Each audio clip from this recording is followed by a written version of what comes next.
Ready, girl? Run like the wind.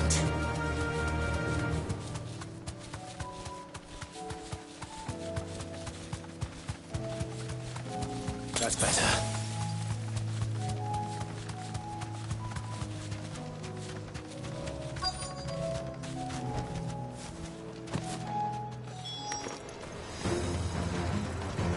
This is more like it.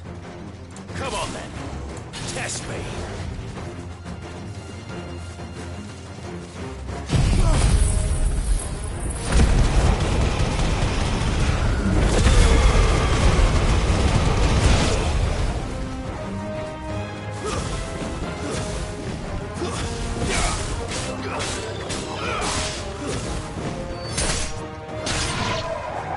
Is it over? No. It's only just begun.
That looks to be the last of them.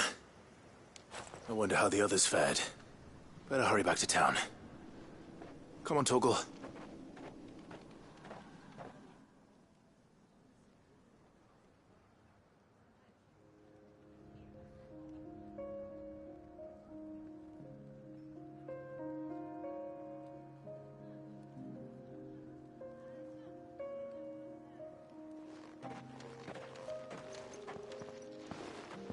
Clive, it's good to see you. And you. The road to Oriflamme is clear. How did you and your men fare? Well, we ended up fighting for our lives down by the lake. Took a few nicks, but nothing the girls of the Vale can't put right.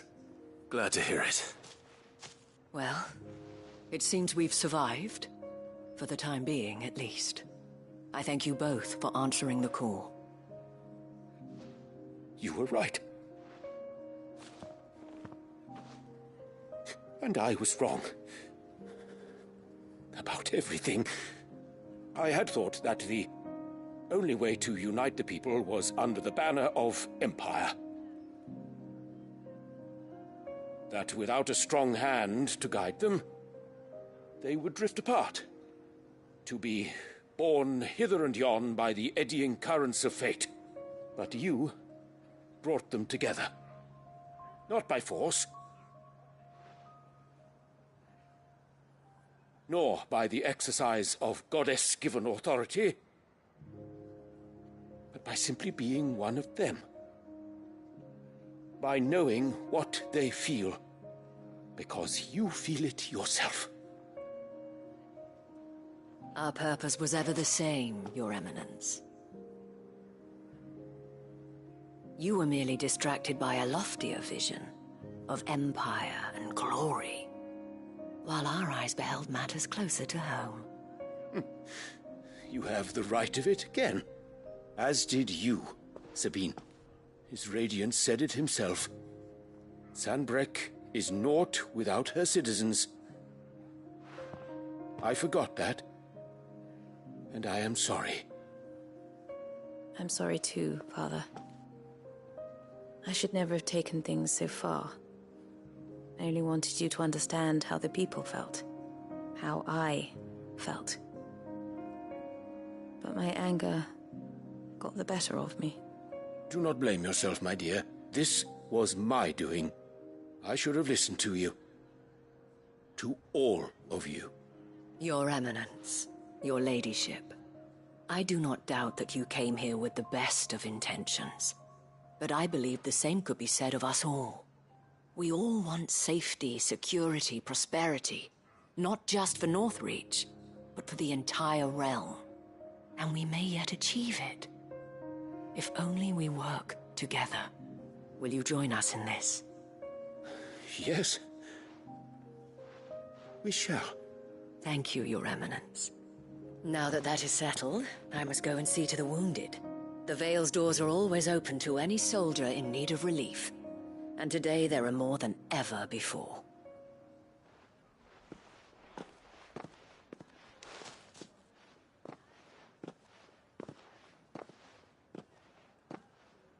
Madame Isabel is a rare soul indeed. In these dark times, I see that it is not men like me who should lead the realm, but women like her. You're right. If only I'd listened to her when I had the chance. Forgive me for saying so, milady, but you still do. The Dame said it herself. We can turn things around. We just have to work together. And that goes for you, too. You're one of us now. One of you. Well said, Captain. Let this be a new beginning. Not only for Sanbreque, but for us. Well, since there's nothing more to be done here, I should see if Isabel needs any help moving the wounded.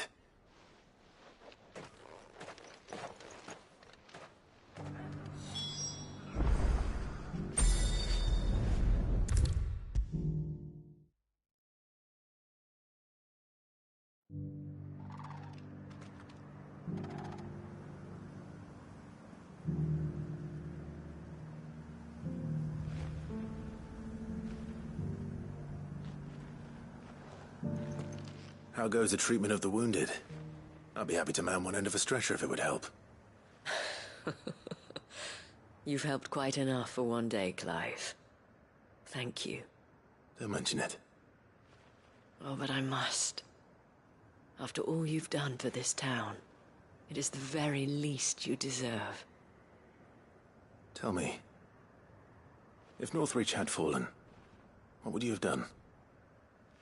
A woman of your means could find a home anywhere in the realm, but I sense you would rather have died here. It's a long story. For you, madame, I have all the time in the world.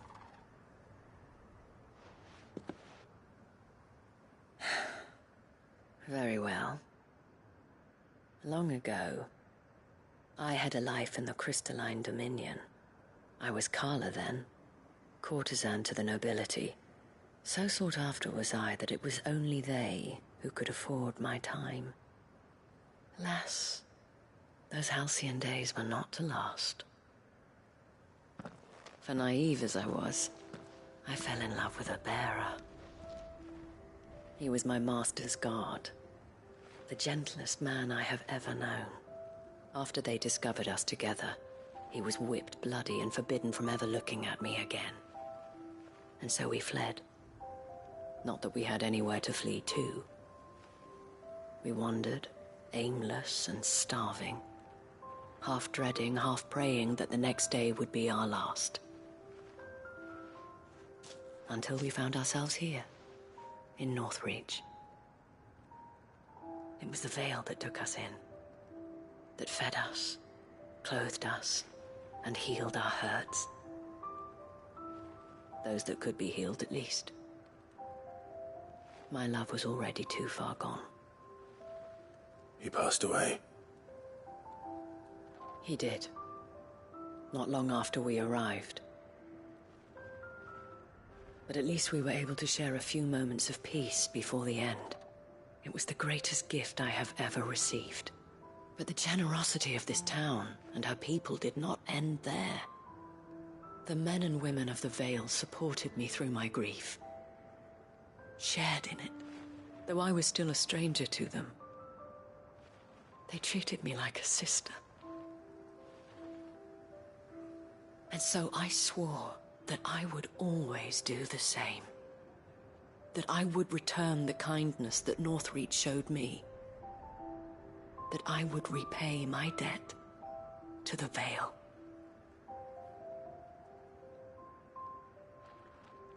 Thank you, Isabel, for sharing this with me.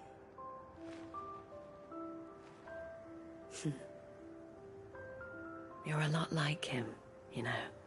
Perhaps that is why I have such a soft spot for you. Never stop fighting, Clive. And I shan't either. I know that it will not be easy to keep Northreach together. But our efforts will be rewarded. Just look at us now. The people, the soldiers, even the Duke of Oriflamme and his daughter, all united in defense of this town that we have come to call our home. And what of you?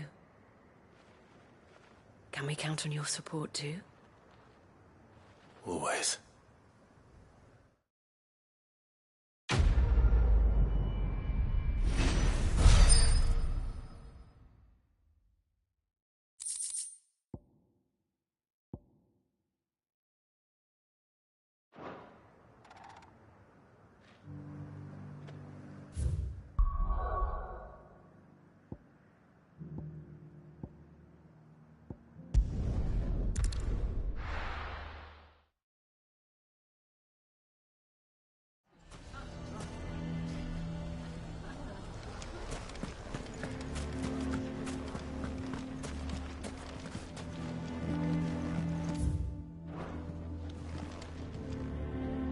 Here to help me pack? Thanks, but I'll be traveling light. I'm almost finished already, in fact. You're really going to go through with this, then? I am. But before I go, there is one small issue I'd like your assistance with. Well, two, in fact. If it's within my power to help you, I will. It's the children. I refuse to let them share in my disgrace. And if I leave them here, they surely will. Our friendship would see them ostracized forever. But I can't take them with me either. I can think of only one place where they are certain to be safe, and provided for, and loved. The Hideaway. Of course. The children would be more than welcome. Thank you, Clive. I will not forget this. Lubor, are you still here? What is it, Ferda? You look pale. There's been a flood in the Velcroy, a damn big one. The League of Outlaws encampment was completely submerged in ether. What? Every last one of the bastards has turned, and they're headed this way. Bandits are one thing, but Akashic bandits are quite another. The town guard won't stand a chance against them. We need to evacuate. There's no time to lose. Ferda, gather the men. The Akashic may strike at any moment. We must make ready to cover the townspeople's escape. Well, what are you waiting for? Yes, my lord. Clive, change of plan. The children stay with me for now. I need you to find Conrad and Natalie. Tell them to prepare for a full and immediate evacuation. Understood. I'll do what I can to convince everyone else. Wish me luck.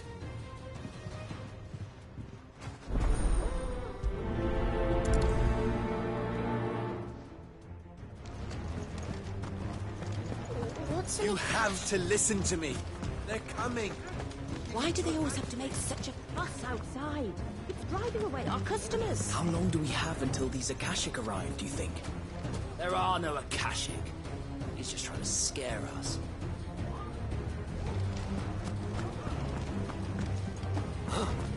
What's the commotion? That snake spitting his lies again by the... Ah, it's you. What do you want, Lord Underhill?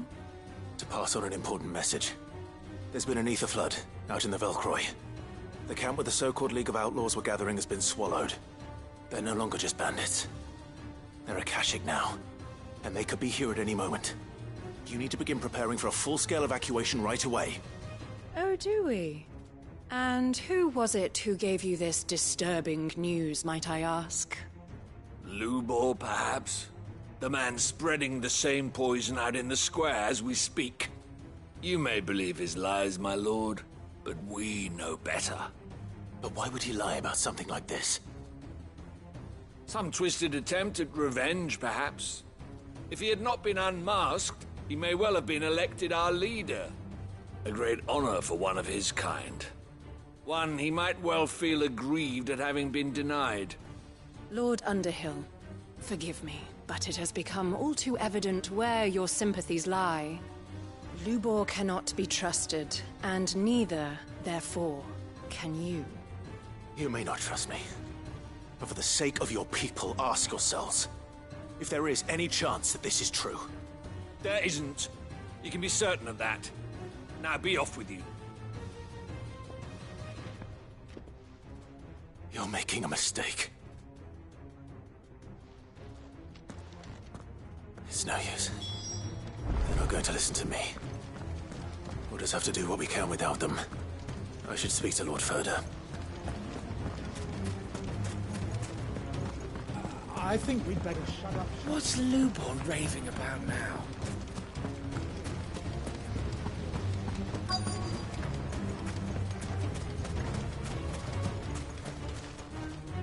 Lord Furder. Sid, what's wrong? I went to warn Conrad and Natalie about the Akashic, but they wouldn't listen. They've convinced themselves that nothing Lubor says can be trusted. The bloody fools. Which means the town guard can't be counted on for support. But I can. If there's anything I can do to help you defend Dalamil, you only have to ask. I appreciate it. Sid! Further! I've been looking for you everywhere. Victor? I thought you'd left. I couldn't abandon a friend in need. And Lubor is in need at this very moment. Come quickly.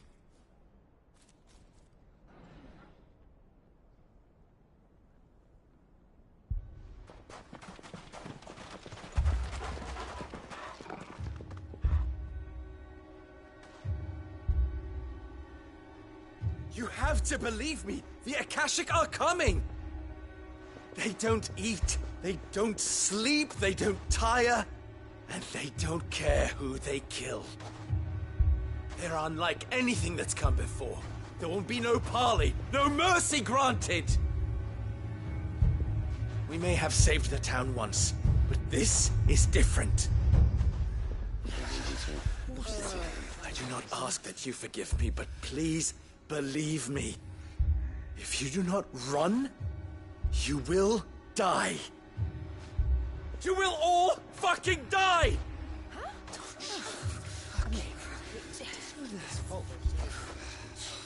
You'd like that, wouldn't you, bearer? Yeah, with us out of the way, your kind will be free to claim Dalamil for yourselves. You should run! Run, bearer! Yeah, run! Run! Far, far away! Run! Just go on! Yeah. Yeah. Yes! Go! Come on, then. Go on! Just go. Just go. Wait. Someone's coming. Stop! You're hurting him!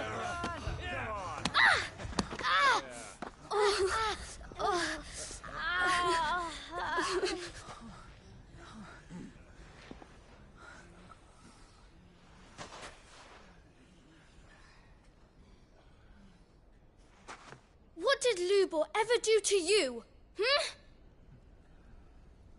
He solves all your stupid problems, and he keeps all of you safe. You know there's nothing he wouldn't do for this town. Who was it who made that cleaver you use every day, Conrad? And what about your counting table, Natalie? Who fixed that? Whose men make sure the streets are clean so all your boots don't get dirty? Who spends all day, every day making sure things run smoothly around here? And none of you ever say thank you. Ever. But did Lubor ever complain? Well, does he ever stop smiling? He keeps this whole place going. And you act like it doesn't even exist!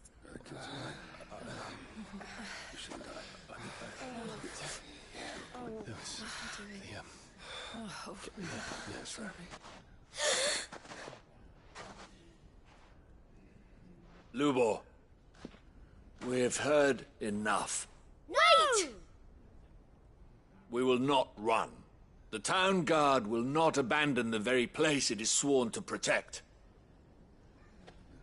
And I will not give up for lost the stores that we labored so hard to fill.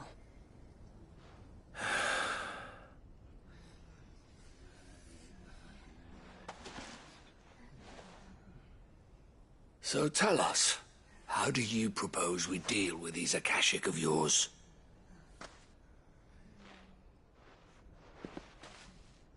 We won't run, but we will fight.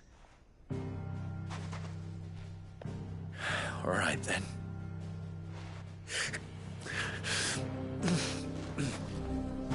Fine.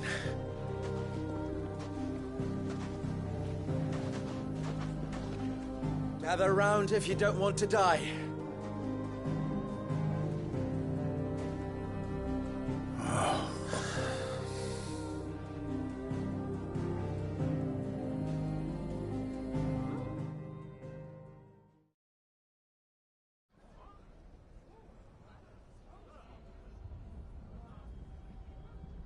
Allow me to explain the situation. The ether flood occurred near the village of Cheratina, deep in the Velcroy. The place had been abandoned for years, until the League of Outlaws decided to make it their base of operations. Now they're all turned, and if the scouts' reports are correct, heading in this direction. They are mindless monsters, driven only by hate and rage. And they are utterly unpredictable. With the bandits, we at least knew how and where they were likely to attack. When these creatures come, Dalamil will have the bitterest fight it has ever faced on its hands. The town guard will muster at the north gate. The rest of us will take the south. Both forces will provide men to serve as scouts and messengers, ready to spread word of the size and nature of the Akashic force as soon as it is spotted. And as soon as it has been, we will converge on its position and see that it is driven back from Dalamil at all costs. Conrad, can I count on the support of the town guard? Always. I leave the selection and coordination of the messengers in your hands, Victor. And the command of our men in yours, Ferda. If you would both be so kind. Consider it done. As you wish. Natalie, I would ask that you and your people have the townsfolk barricade themselves inside the bathhouse. And tell the merchant not to waste time securing anything beside the essentials. Preserving life is our one and only concern. As long as we survive, it doesn't matter what trinkets we might lose. Our riches can be regained.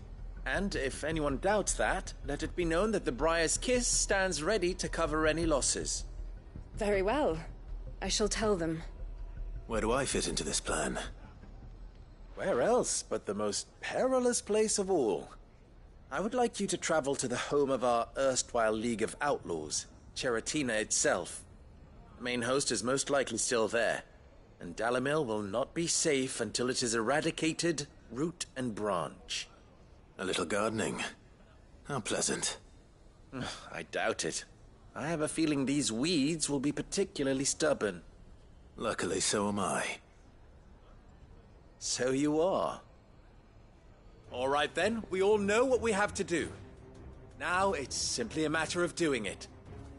For Dalimil.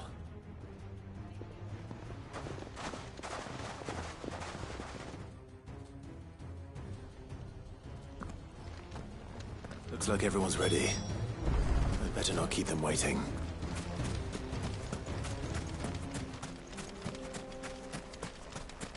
Good. That will keep some of them out. Any man sighting an Akashic is to raise the alarm immediately. The messengers will see that our entire force rallies to... Dalimil will be safe with us. You have my word. All alone. Do not forget that.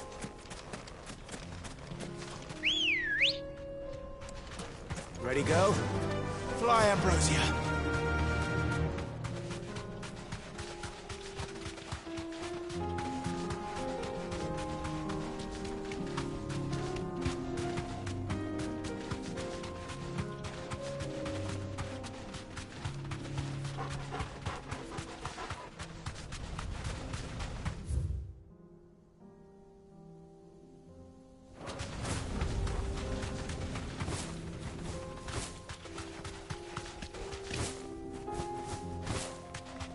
There's the flood. But what's waiting for us inside?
Can't leave a single one alive.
The League is disbanded. I should get back to Dalimil and see how the others fared.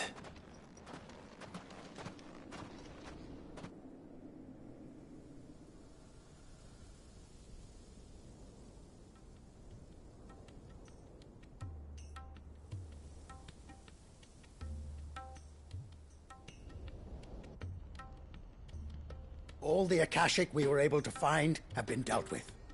Seems that might be the last of them. Last of them here, perhaps. Lubor, Sir Clive has returned. Clive! What news from Charatina? It's done. Root and branch. I knew you wouldn't let me down. Thank you, my lord. Friends, the Horde has been driven back. The Akashic have been defeated. And we need not fear the arrival of any more, thanks to Clive. Victory is ours. We bloody did it! We saved Dalimil. Lubor, allow me to apologize. After all you have done for this town, we should never have doubted you. But we did. And for that we are truly sorry. We only hope that you can forgive us. We need you, Lubor. Dalimil needs you. So, if you would still like to be considered for the position of mayor, you have our backing. You do remember that I'm a bearer, don't you? We do. But that is not a stain on your character. It is a stain on ours.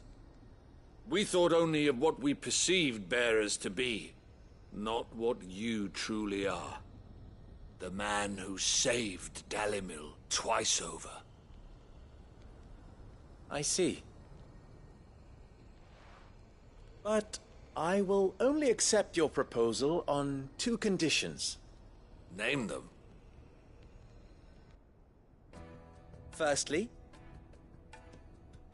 that you will both do everything in your power to rally your people to my cause. If the Town Guard and the Merchants League do not accept my leadership, it will be doomed from the start. Unity is the key to defending Dalimil, and I do not doubt that we shall need to call on our combined strength again. When that time comes, I will expect us all to pull together, just as we did today. Of course. You have our word. And secondly, you will accept that if I am to lead you, the mistreatment of bearers must end here in Dalimil. Any bearer within our walls shall be afforded the same rights as any other citizen. They will not be judged by what they are, but who they are. As we failed to do, and came so close to losing everything.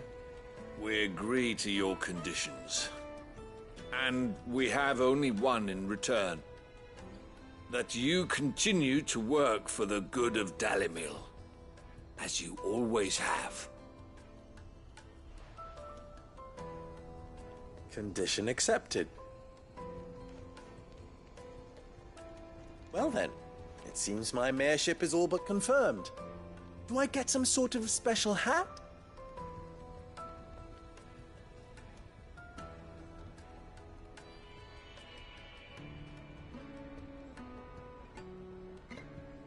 How fickle fate can be.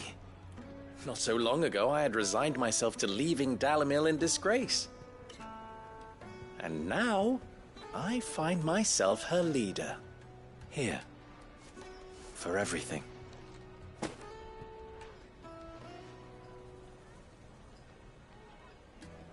Lubor. About the children. Fear not. You are, of course, relieved of your responsibility. I would sooner face another horde of Akashic than see them brought up as outlaws. I'll make sure they're safe here. I don't doubt that you will. And not just the children, but everyone in Dalimil. I'll do my best. Can't have all your hard work going to waste.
Lord Marquis, if you have a moment. What is it, Cyril? One of our brethren lately journeyed across the strait in order to pursue a new avenue of inquiry in our ongoing investigation. He sent an owl some while ago, but we have heard naught from him since. Was he surveying another fallen ruin? No. The object of his study was a savior cult that has arisen in Ash in recent years. We believe it may have some connection to the Circle of Malleus, an ancient religion that worshipped Ultima as its god. By gaining an understanding of this new faith, we hoped to learn more of the Circle's original beliefs. And so you sent one of your brothers to Ash? A continent teeming with orcs and Akashic? Fully cognizant of the risks, yes. I entrusted the mission to one of the most able of our order, the Third Chair, a master of the arts of combat and survival both. Though he has been silent for some days now, I have thus far refrained from sending any others in search of him, lest they be lost in turn. Yet, it seemed only right to inform you of the situation, given your unique experience of the perils of Ash. For as you so earnestly advised me, it would not do to abandon a man to his fate, when he might yet be saved. It would not. But Ash is a big place. Can you be any more specific? Perhaps. The last owl I received from him mentioned a village where he had heard the cult were wont to assemble. Mickleburg was its name. It lies in the southern reaches of Waloed. If aught ill befell him, I expect it did so there. Right. I'll see what I can do. You are much too kind, my lord. Go then, with my hopes, and may the Firebird's flame ever burn in your heart.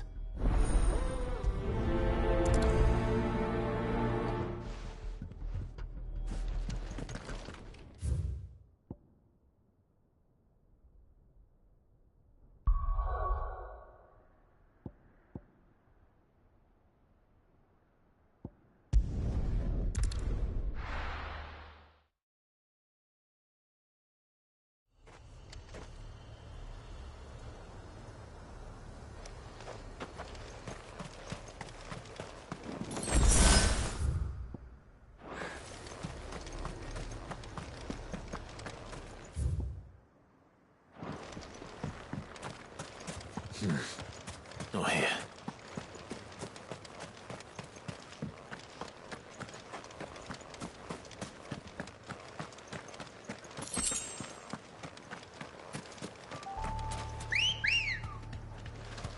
Ready, go? Faster!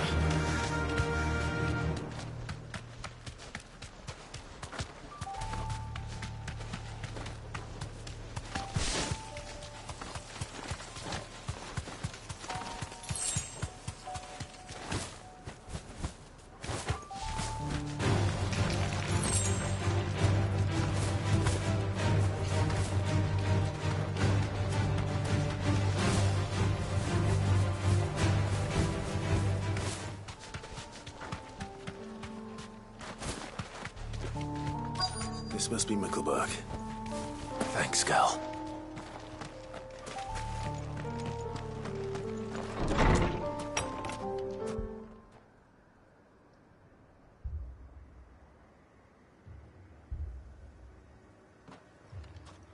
These people aren't turned.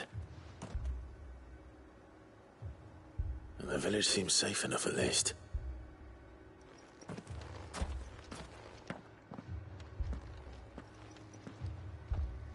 What is going on here? Ah. Did you, too, heed the call? Heed the call? No, I came here looking for someone. To be honest, I wasn't sure I'd find him here. Let alone all of you. Is that so? What are you doing here? Is this where you live? It is my home. The others, they heeded the call. You keep saying that. What do you mean? They came here to perform the rite, just as King Barnabas instructed. This village is their altar, where they shall cast their souls upon the gentle waters and give themselves to the Lord. Give themselves?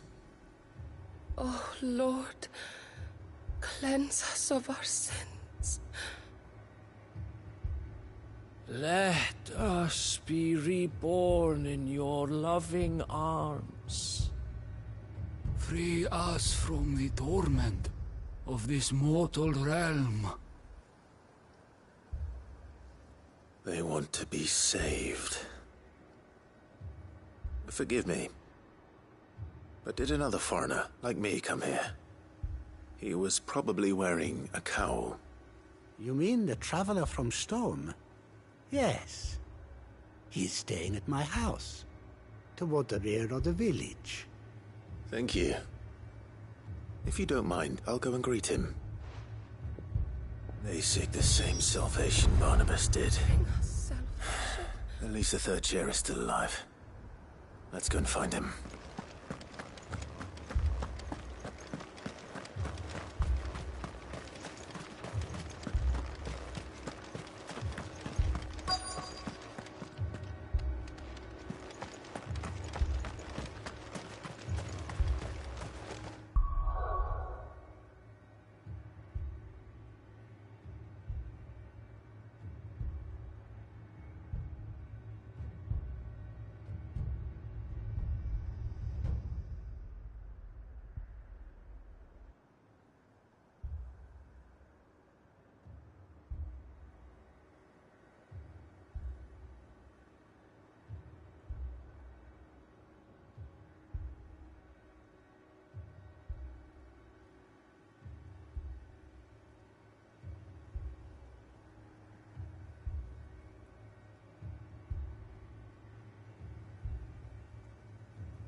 Excuse me. Are you with the Undying? I am. And so it would appear, are you. Lord Rosfield, if I am not mistaken. That's right. And you must be the third chair. I am. Cyril was worried for your safety. He sent me to find you. Then I must apologize. I did not mean to trouble the bearer of the burning quill. Much less you, my Lord Marquis. He said that you had failed to report. Is there a reason for that? I came here to study the followers of this new faith. But the more I learned of them, the more my own faith began to falter. You have seen them at their prayers, have you not? They devote themselves to the veneration of their Lord with a fervor I have never seen before. Praying night and day that they might be rid of their wicked wills and reborn in their Saviour's light. Not that they might be granted respite from their worldly woes, but so that they might continue to serve him. Serve him with all of their beings. I, too, swore to devote my life to the service of my Lord and Master, but this... 'tis different. It is more. And so I would see it through to the end.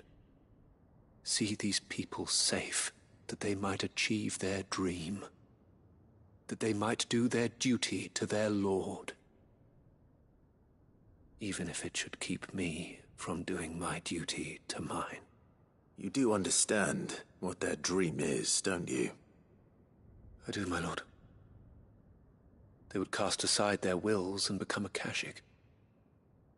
I know that it may be hard to believe, but to these people, that is the very essence of salvation. Forgive me, my lord, but I must remain here.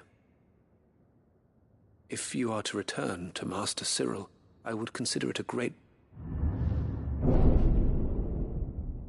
Did you hear that, my lord? Something is happening. I'll go and find out what. Stay here.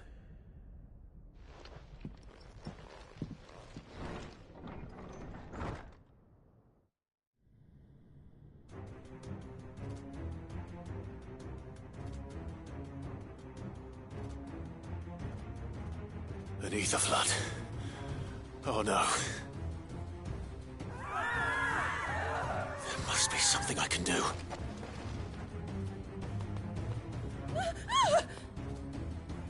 Echoes as well. Found her. Come on. Over here!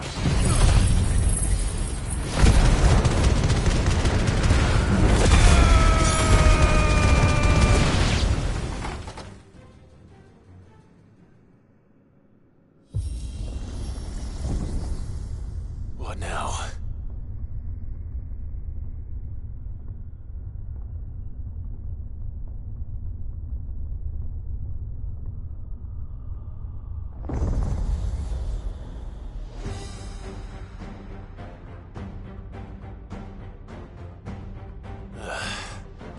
We meet again.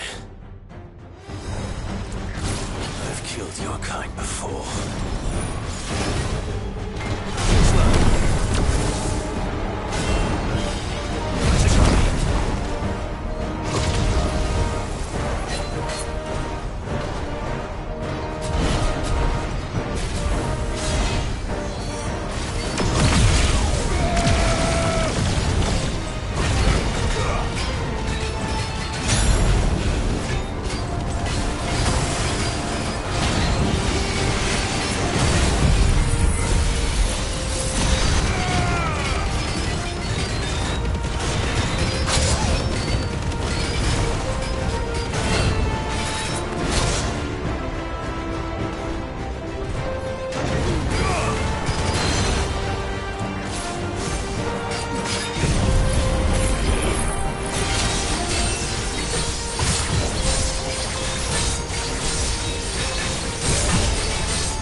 You die. Come on, speak to me. I had to save them, that they might have a chance to find true salvation by devoting themselves to the service of their Lord. Just as I did when the Undying plucked me from the gutter and gave me a cause to believe in, a duty to serve was everything to me, and I would not deny them that fulfillment, even if they must become a Kashik in order to achieve it. Forgive me, my Lord Marquis. I did not mean to trouble you with this. My findings.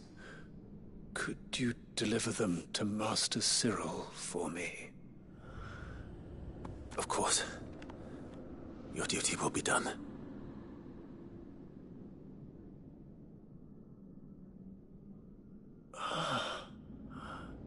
Look, my lord. They are saved.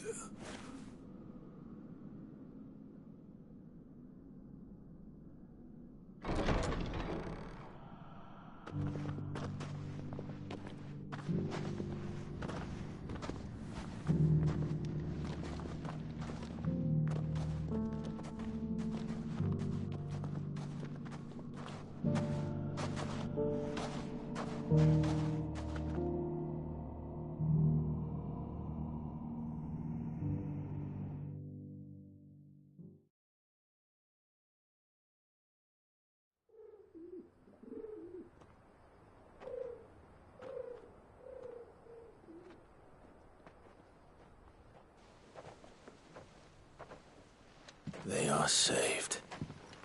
Founder. I should get this report to Cyril.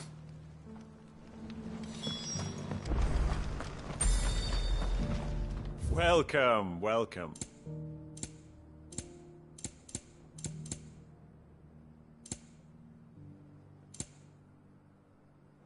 A fine choice.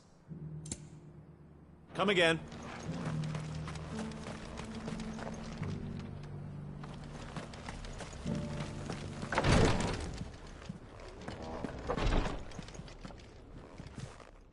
My Lord Marquis, welcome back. I am glad to see you hale and whole. I met with your third chair, Cyril. He bade me deliver his findings to you.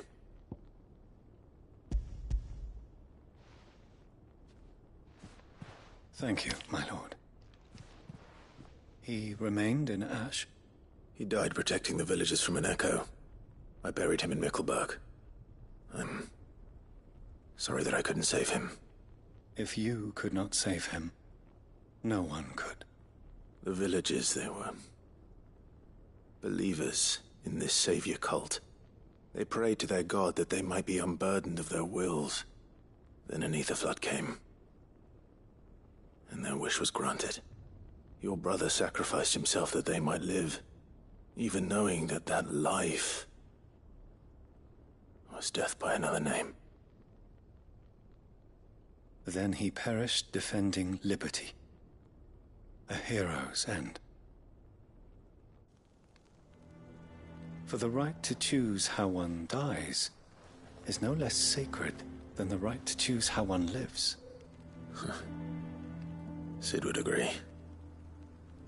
He wanted to build a world where people could die on their own terms. A noble ambition. To die for one's cause is the most perfect expression of one's faith. It matters not how misguided others might judge one's decision to be. Only that the decision is one's own. We live according to the teachings of our order. We believe in them, we protect them, and yes, we die for them. For better or worse, that is our creed.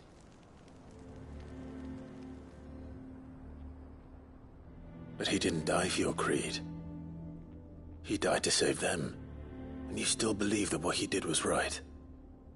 I believe that he believed it was.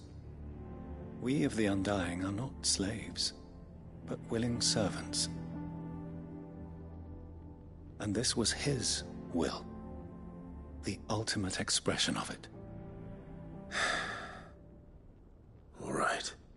I'd like to know this man's name, Cyril. To know the names of all the Undying who've fallen in the line of duty. They died serving my house. It's only right that I remember them.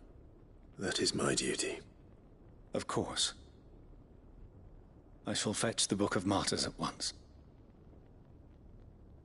My lord, it has been, and shall ever be, the greatest honor of my life to serve House Rosfield. Though our duties may differ, yours is no less important. I pray with all my heart for your success. And were they here, I have no doubt but that every one of my fallen brothers and sisters would feel the same.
how might I help the garrison today?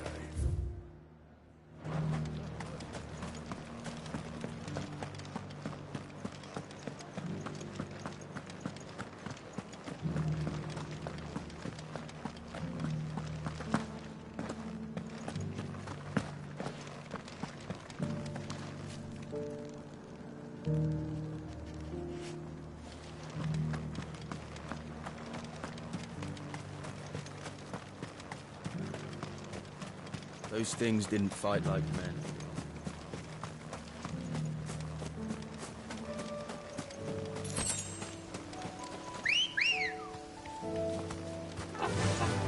Fly, Ambrosia.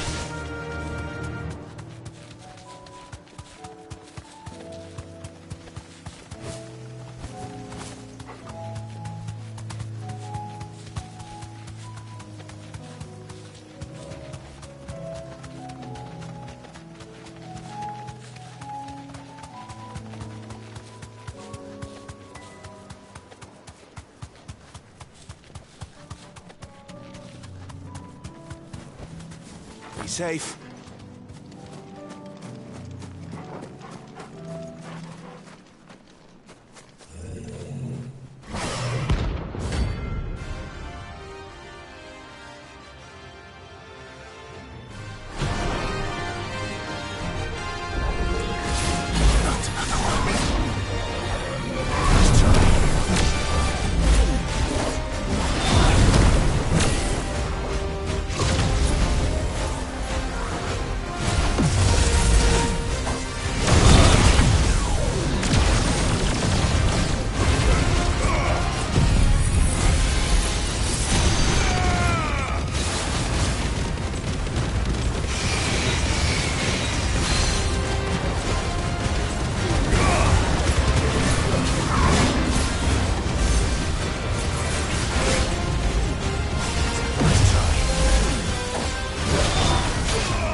These things.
And how might I help the garrison today?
I haven't seen any of those beastly blue-eyed...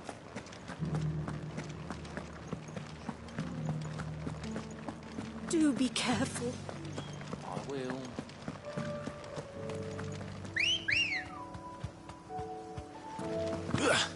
Ready, go? Faster!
Who drove His Highness to madness on your knees! What? He hasn't heard. And it doesn't look like he's willing to listen. Boy, with all your power!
Damn it. Dion would have been glad to have you back at his side.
Sid, I was wondering if you could help me.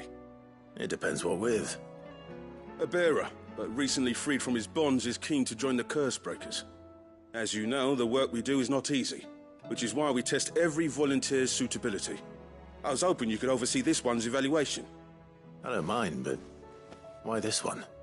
Because he wants to be a scout. Our ranks are filled with men and women capable of breaking chains and putting slavers to the sword. But scouting? We're few with the nose for that, which is why we still rely so heavily on Gav. And since he accompanies you on so many of your missions, I thought you might be better placed to recognize the traits in him that we should look for in those who'd fill his boots. Sounds reasonable. So you're happy to oversee the boys' test, then? One can never have too many scouts. Truer words, Sid. I'll let the initiate know that you'll be attending his trial, and that he is to proceed directly to Northreach in readiness. No time like the present, eh? No time like the present. I'll await you there.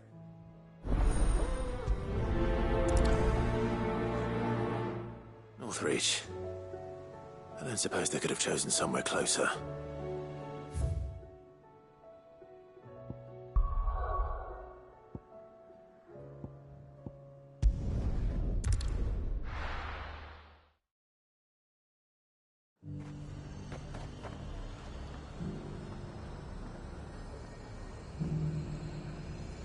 Nazaire might at least have mentioned where in Northreach he'd be testing this recruit.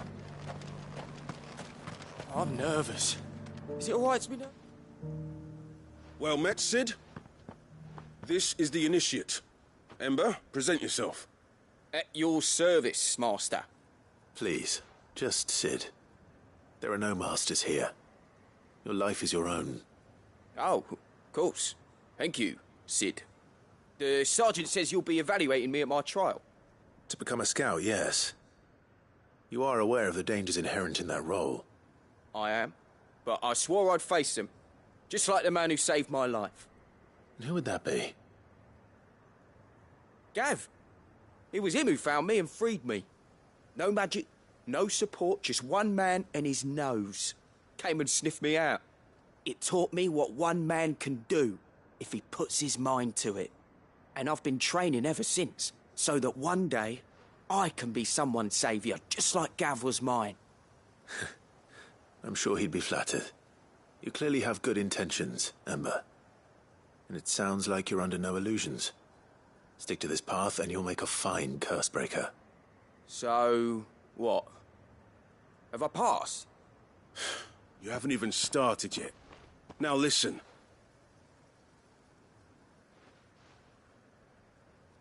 Not far from here is an Imperial lookout, Eastwatch.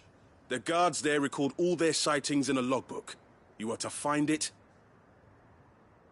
and bring it here. And bring it here, right. Anything else? No. Sneaking into a heavily guarded Imperial outpost and stealing the logbook would be quite sufficient. You will need to assess the situation, determine a point of entry, create a distraction and effect an escape, all without being discovered and thrown into an Imperial oubliette. Ember, Gav isn't our best scout because he can do everything. It's essential that you know your limits. Know my limits, right. I won't let you down.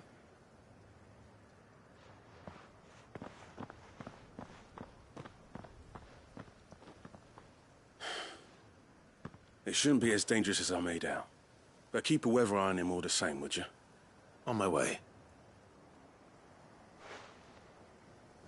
All right, Ember. Impress me.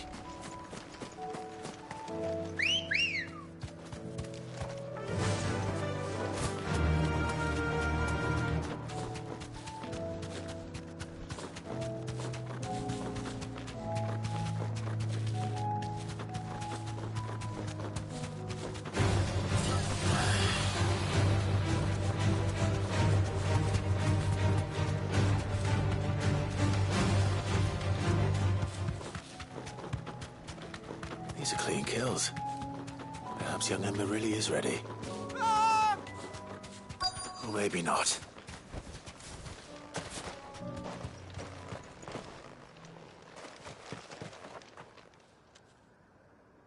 Damn it. Ember, draw your sword! I can't! Then run! If you want him, you'll have to go through me.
It's over.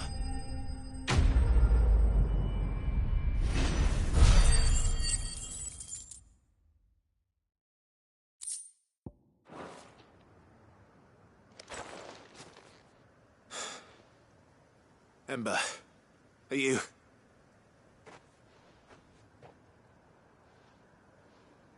Gone. Of course. Scouts really are a rare breed. Back to Northreach it is, then.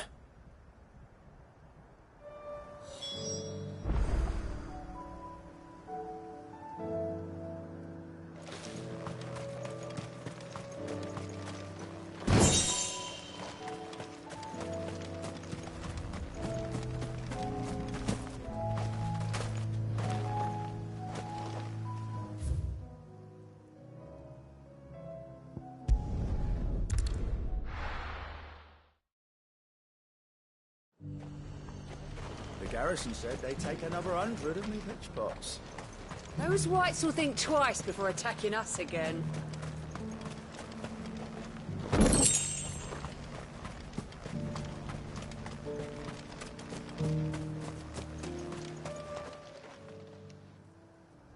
I didn't expect you back so soon. Where is Ember? How did he fare? I thought I'd find him with you. He must have fled. I followed him to Eastwatch, where I found him being set upon by a wild Avis. He was just standing there. Didn't even draw his sword. I had to step in and take care of things. But by the time I had, he was nowhere to be seen. I assumed he'd set off in your direction, but apparently not. Oh, I'm sorry, Sid. I knew the boy had a nervous streak, but he seemed like... The right man for the job? I believe this is the logbook you tasked me with retrieving. Eh? How did you... Don't you tell me you breached the tower while Sid was busy saving your skin. What? Wasn't that what you asked me to do? To bring the thing back without getting caught? He has you there, Nazaire. And he did it all on his own. But Sid, he... He did what he thought was best. And now I have to decide whether I agree. Of course. We'll await your evaluation back at the hideaway. Don't you leave my sight. Yes, Sergeant.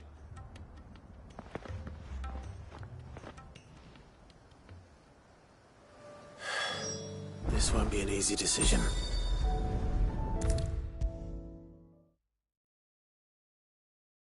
You should have seen him. The thing didn't... Welcome back, Sid. Welcome back, Sid. Yes. Welcome back. Trip wasn't too much of a pain in the arse, I hope. Truth be told, it was me who suggested roping you in to help with the trial. But from what I hear, things didn't go quite as planned. No, they most certainly did not. Ember lost his nerve in the face of a beast of prey, but he didn't lose heart. He pressed on, and he achieved his aim. And is that not what we ask of our scouts? Indeed it is. Thank you for your honest appraisal, Sid. The fact remains, however, that Ember will not always have a battle-hardened warrior on hand to pluck him from the jaws of peril. All I have gleaned from this trial is that without someone watching his back, Ember is little more than a liability. Wait, Sergeant. Ember still has much to learn, it's true. And this time he was found wanting.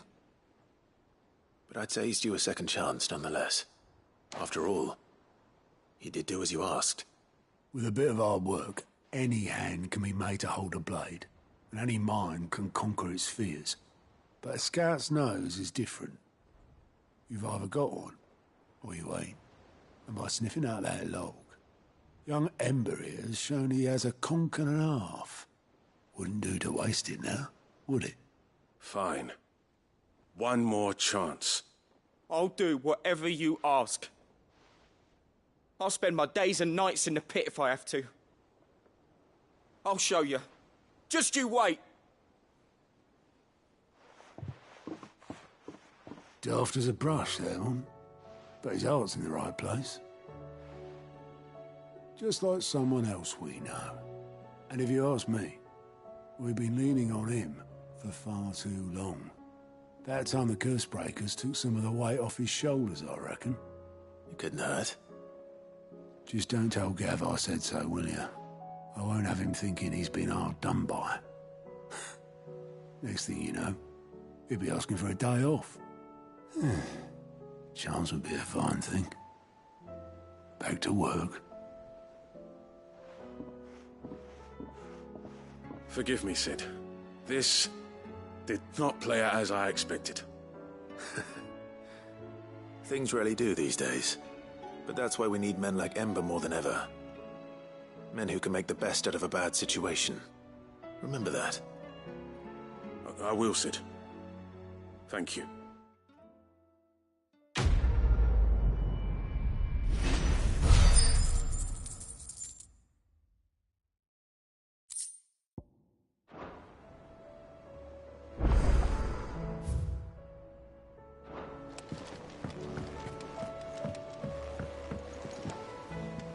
Sid, do you have a moment? By all means. It's my old master. Seems there's no escaping her. She found some way to send me a letter. And something else. Records from a Waluda prison. Seems they were keeping a lot of bearers there. How did she come by such a thing? Finding bearers always was her strong point. And it seems the cells of Balmung Dark are full of them. Foreign captives, the masterless. Bearers no one would miss. And even better for her, bearers with no one to look after them. When Ether started lapping at the walls, the jailers fled. Leaving the bearers to be liberated by whoever happened to come along next. Sid, I'd like to believe that I've earned your trust by now. And while I'm well aware that you've forbidden Cursebreakers from traveling to Waloed, I can't let those bearers die in their cells. I'd rather risk shipwreck on the Shadow Coast than leave them to starve. We'll be needing the Enterprise if we're going to navigate the Narrow. Does that mean... I'm making an exception, but we travel together. And we stay no longer than we have to. Ash is an inhospitable place at the best of times. We save as many as we can, and we leave. Thank you, Sid. There was a name in the prison register. A name from my past. Chadwick. Another of my former master's protégés. A gifted soldier, and the closest thing I had to family. The thought of him held captive in that place. He must be very important to you. He was. Is. Then we find him. The entrance to the prison lies in the shadow of Ravenwit Walls, just beyond the portcullis. We should head there as quickly as we can. I only pray there are still bearers alive to save. As do I, Doris.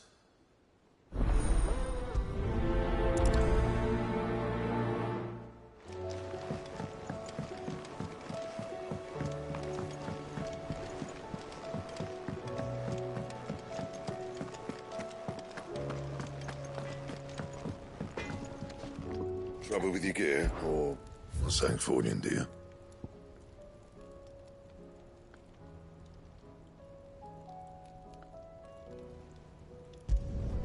No scratches, all right?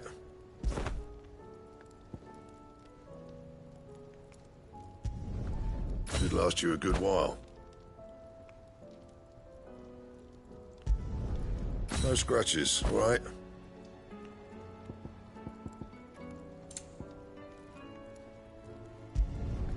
Should last you a good while. No scratches, all right?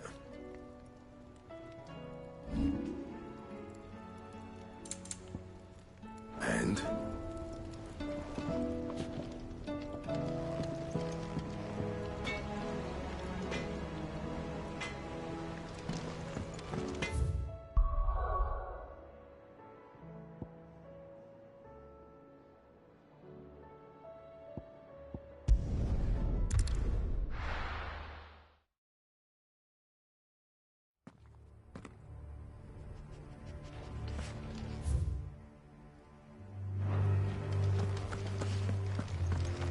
Doris is waiting for me near Balmung Dark. The longer she's out in the open, the more likely she is to be found by a Kashik. I need to hurry.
There were no guards, I take it.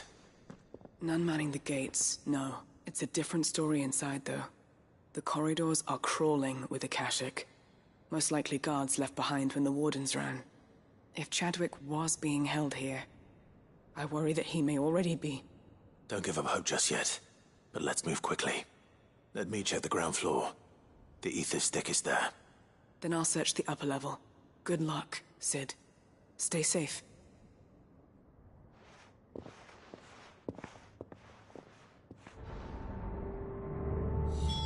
Just how bad are the floods inside the walls? Bad enough to turn a bearer? I hope not. We're risking a lot just being here.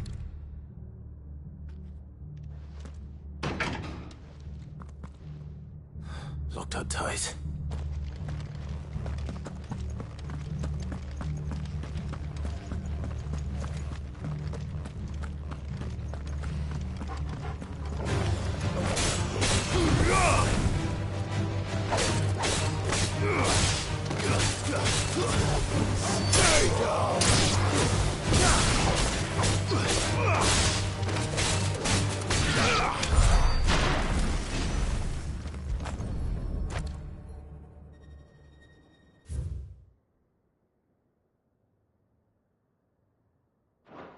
So this place was no ordinary prison. And I doubt they'll have taken the creature with them when they fled.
No sign of any bearers yet.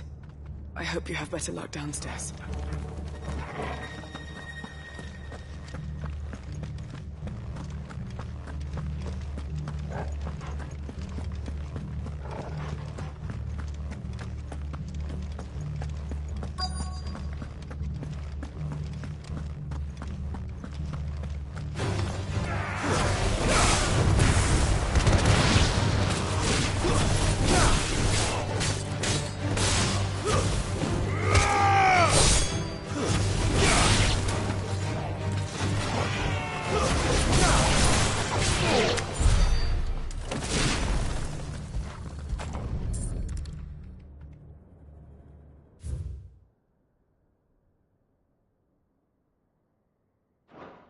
Minimal loss of Waluda lives.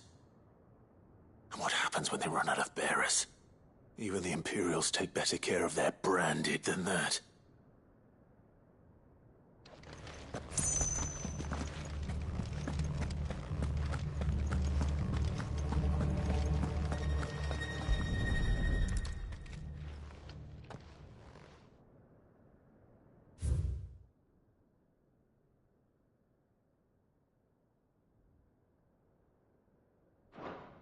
They were feeding bearers to it.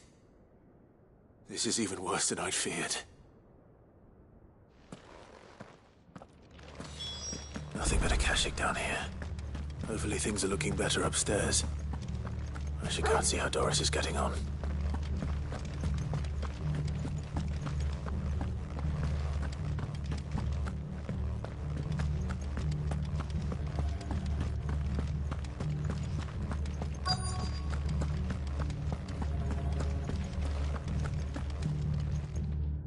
No luck downstairs.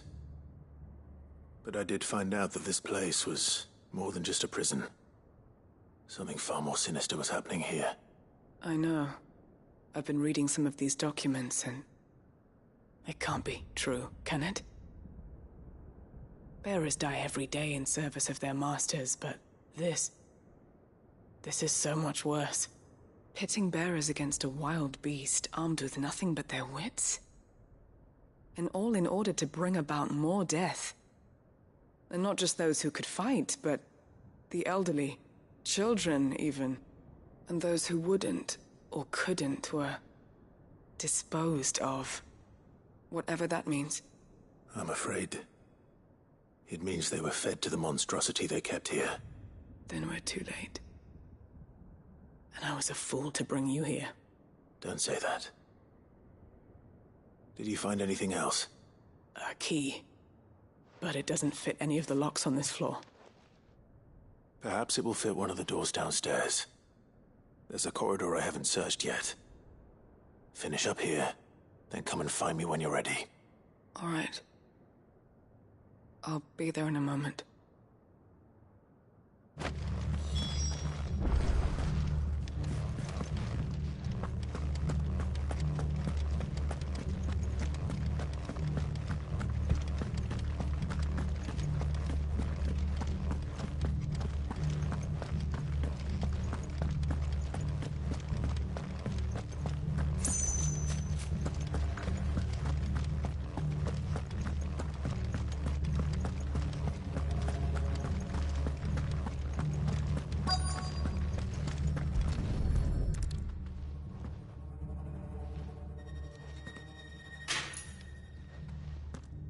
Let's see what we can find down here.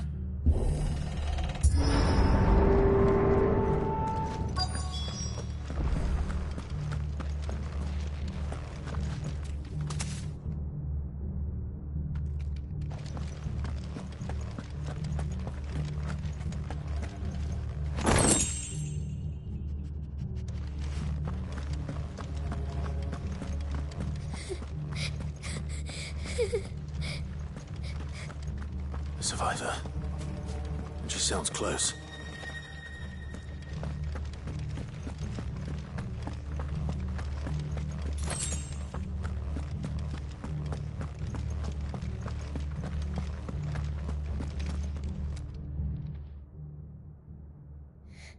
Who are you? There's no need to be afraid. Are you alone? Are there any other survivors? Some of the guards. They're still here. But something's wrong with them. Everyone else was eaten by the monster. Of course they were. Thank the Founder. It was worth our coming. But I'd rather we didn't linger. Are you ready? Ready when you are. You poor thing. He must have been terrified. Did Chadwick send you? What? He fought the monster. Distracted it. He must have sent you. He promised to free the others too. Where is he? He opened your cell, didn't he? He wouldn't be here otherwise. Chadwick.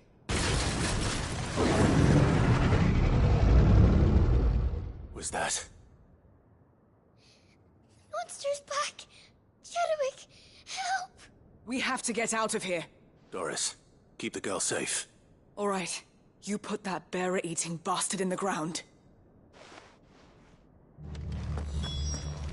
It's out there waiting for me. I can't let it live. Not if it's got a taste for bearers.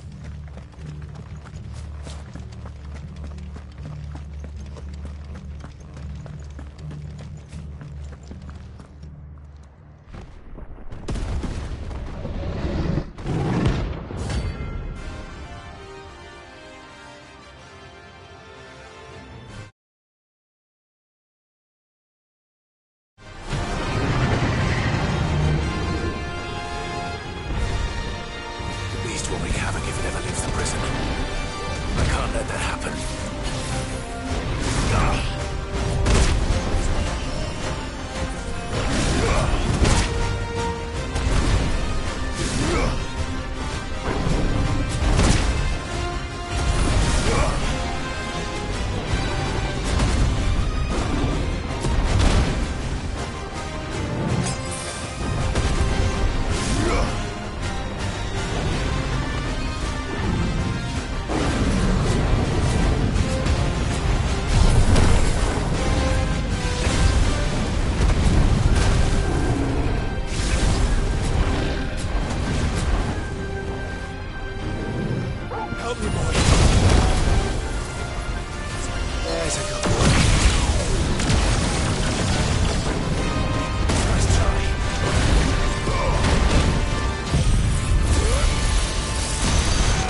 Finally. Sid, are you hurt?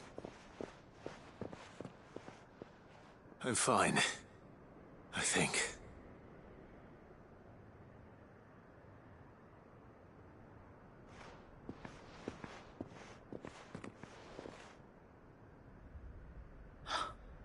Oh, no. What is it? A diary. I gave it to Chadwick before we went our separate ways. He was here. Do you think that creature? I'm sure he fought bravely to the last. The girl is safe thanks to him. Chadwick. You fool. Come on. We have to get her back to the hideaway. We don't want his sacrifice to have been in vain. No. Of course not. I'll see that she's looked after from now on. It's the least I can do.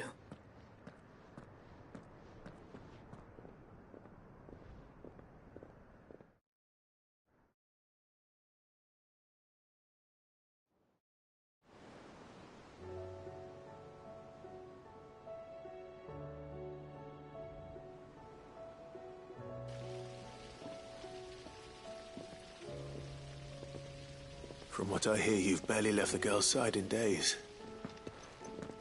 I hope she's recovering from her ordeal. She is. Slowly but surely. She's far tougher than she looks. I thank the flames we found her. If we hadn't... I know. But we did. I'm sorry we weren't able to save Chadwick. There's no need to apologize. Without your help, I would never have found out what happened to him. How he fought to the bitter end to save her. To save Haida Marie. That's the man I remember. The man I thought of as a brother. I wish I could have met him. I'd like to hear more about your past. If you don't mind, that is. Of course. You already met my former master. She trained Chadwick and I to do two things. Kill and obey.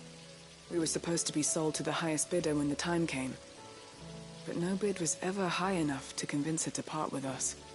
For years, we were her daggers in the shadows. But we could never quite shake our doubts about the things she made us do. And then, one day, we just couldn't do them anymore. So we escaped. But staying together was out of the question. They would have found us too easily. After so many years of training, the pull to serve was always strong. It scared me to think he might have taken another master, become a dagger in someone else's hand. But even in captivity, the battles he fought were his own. And he died not as someone's tool, but as a hero. Haida Marie is proof of that. Bearers can cast off their shackles. And the Cursebreakers will show them how. I'll fight until my dying breath to see it done. For Chadwick, and for all of us. Thank you, Doris. We'll be counting on you.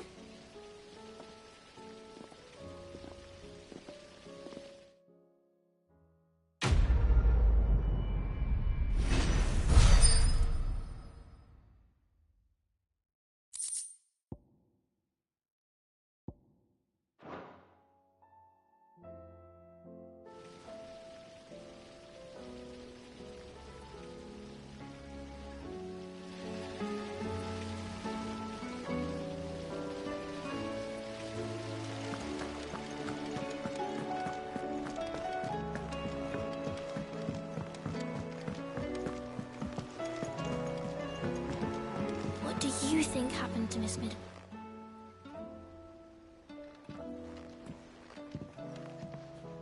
Sid! You have to help us! With what? You didn't take apart another of Mid's contraptions, did you? No? Well, yes. But that's not what we want to talk to you about. It's Miss Mididol. She's been acting strange. Very strange. She's barely ever around. When she is, she acts like we aren't even there. Her head's in a crowd. In the clouds. That's what I said. In the clouds. Well, she does have a lot on her mind. When did you last see her? Not long ago. Right after she got back from saving you from Stoneir. Then it's probably just about the Enterprise. It did take quite a battering on the way there and back. You didn't break it, did you, Sid? You really should be more careful around Miss Mididol's inventions. Don't listen to her. Even if you did break the Enterprise, you could put it back together, couldn't you? But who's gonna put Miss Mididol back together? She seems really sad. Why don't I go and see if I can cheer her up? You do that? For us? She's in her dungeon. Don't scare him. It's not a real dungeon. Thanks for the warning.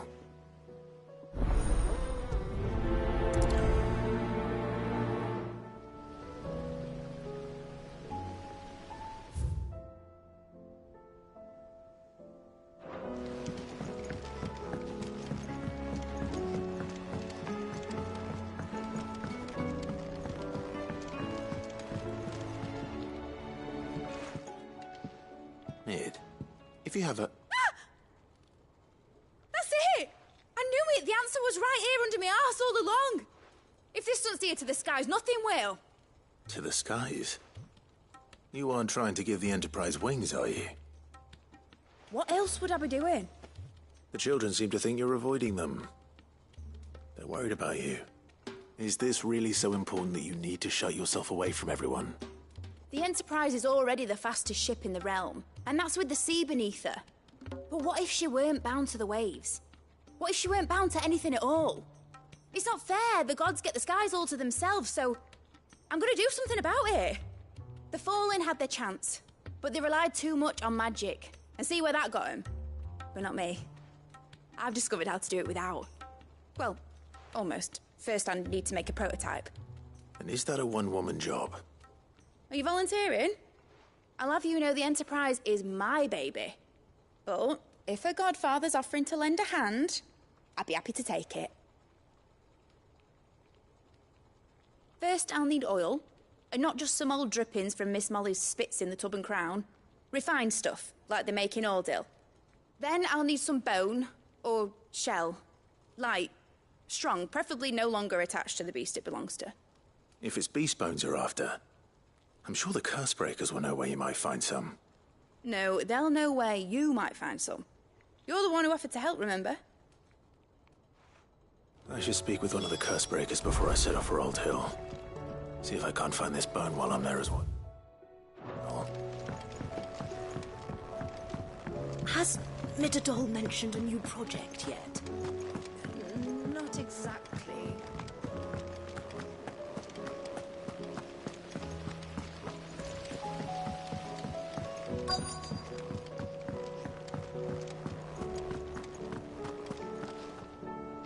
All right, Sid. Come to buy us around, have you? Only if you earn it. Mid needs a piece of light but durable bone for her next project.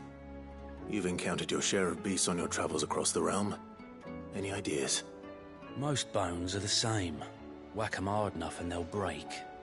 If it's durability you're looking for, shell will serve you better. You know what an adamantus is? I do. And I know to give them a wide berth. Will any old adamantus do? Well, with shells, the older the harder. There's a rumour of an ancient adamantus down in Karava, near Old Bidza, or what's left of the village anyway. But don't expect to make quick work of the bastard. There's a reason it's lived as long as it has. I'll keep that in mind. Thank you.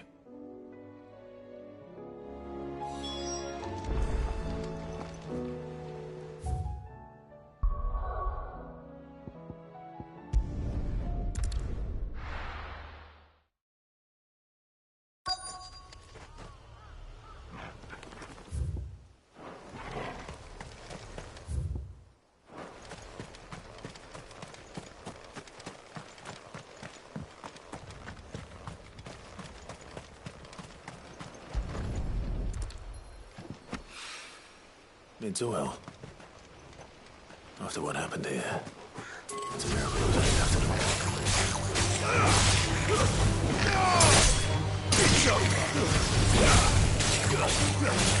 Farewell.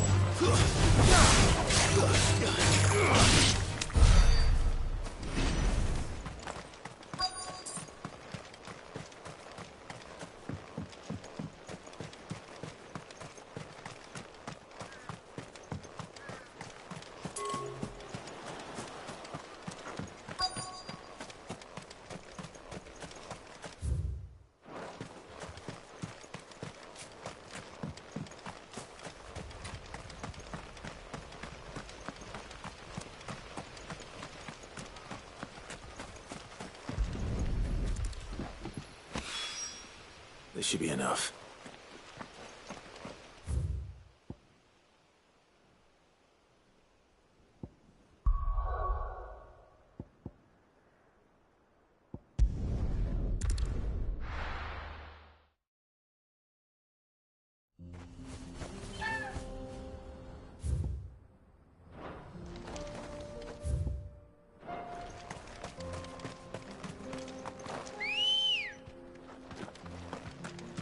Let's go.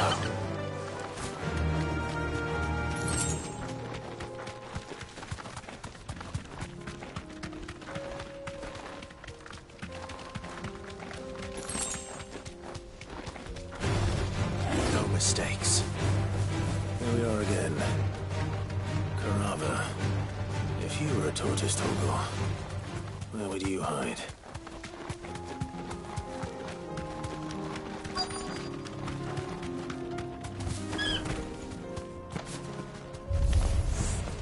Looks like we found him.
I better get these materials to Mid so she can finish her prototype.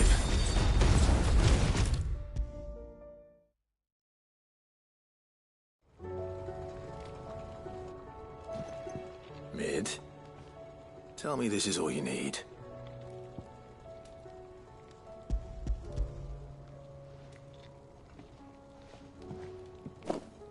Aw, you make it sound like I asked you to save the world or something. Tell me this is all you need. It's most of what I need. After you left, I went over the figures again, and I realised I'd forgotten a 1 and a 0. And a cogwheel. Just a tiny one. Though, that's the problem. Gears that small are a bastard to make, and I may have lost the one Blackthorn spent a fortnight toiling over. wait. The children. When they took apart your scales, there was a tiny brass gear. Now that I think about it, they didn't use it when we put the scales back together. The young'uns? But why would the... You know what? I don't want to know. I'll keep working on the model. You go and find that cog.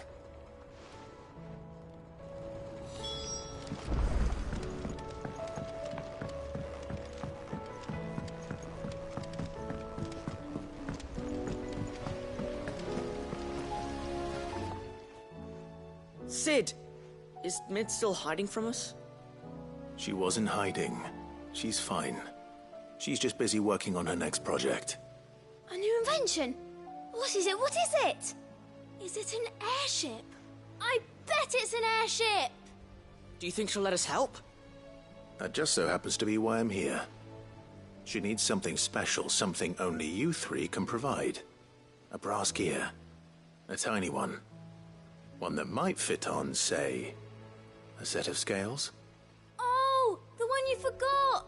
We remember! We saved it, just in case. It's in the bag of bits. Since your lesson, we've been disassembling, then reassembling everything we can find. All the pieces that are left over, we keep under our beds, just in case. That's good to know. Look! I found it!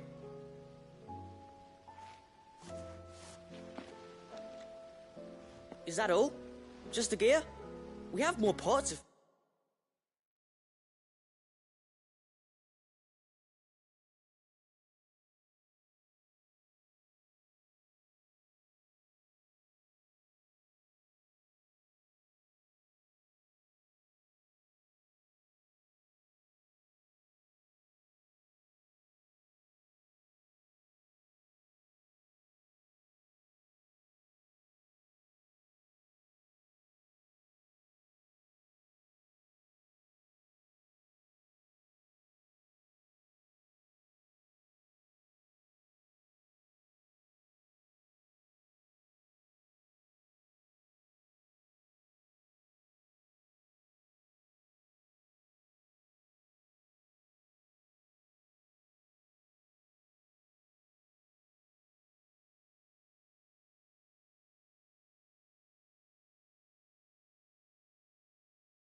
Needs them. That's all for now. But I'll let Mid know about your...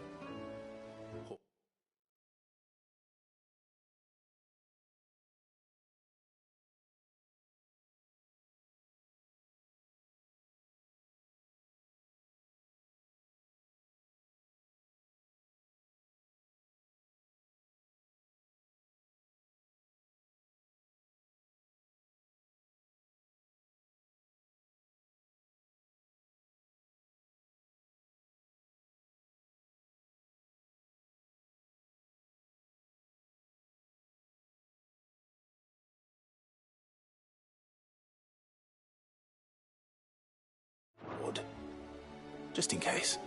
Thanks, Sid.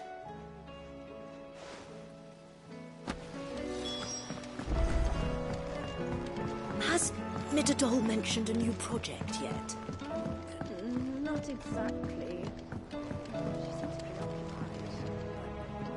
Well, did they have it?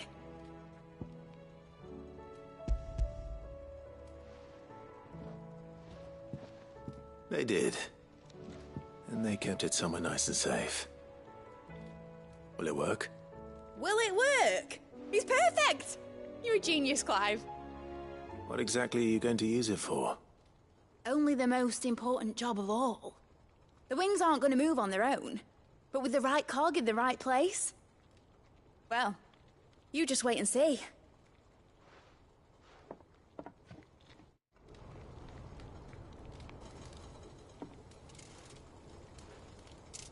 That should do it.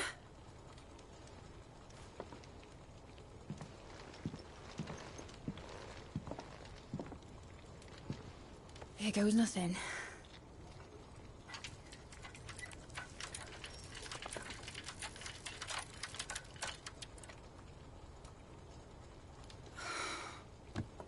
Titan's tits. It wasn't supposed to fly, was it? Of course it was supposed to fly. Wouldn't be much of an airship if it didn't. Honestly, these bloody engines are driving me mad. I was so sure this would be the day she soared. The Mithril engine was made to make dreams come true.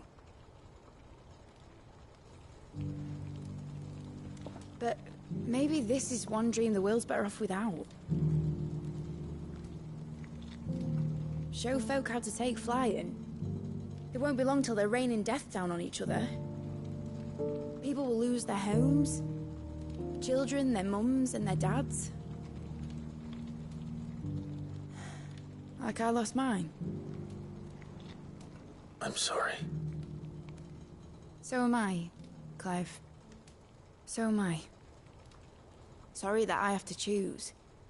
Do I follow my head, or do I follow my heart?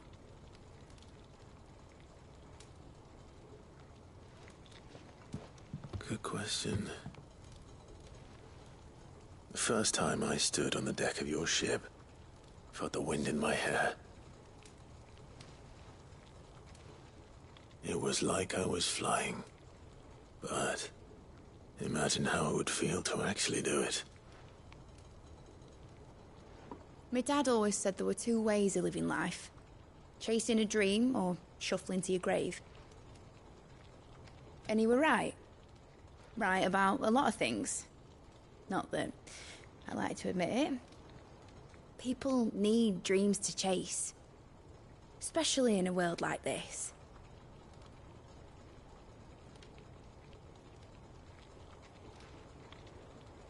Right. When this is over, I'm gonna take all my Mithril engines to Zemeckis and sling them over the edge. I won't have my dream end up turning into someone else's nightmare. But all that hard work... All that hard work will not be used for war, Jamie. But it ain't like it'll be gone. Tell me, Clive, have you ever been on a treasure hunt? Not since Joshua and I were boys. Why do you ask? Because I'm gonna bury the engine schematics and leave behind a little riddle telling people where to find them. A really hard one. so that only the most dedicated dreamers will ever be able to work it out.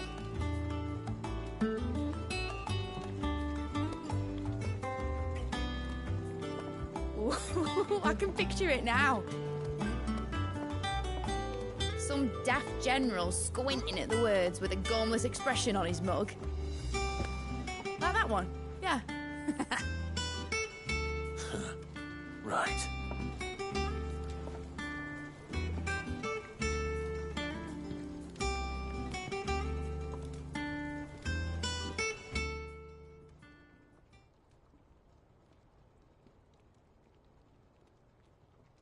Of course, if I'm putting this engine at the end of a treasure hunt, I'll still need to make it a treasure worth hunting for. Won't be much of a prize if it couldn't even make a toy boat fly after all.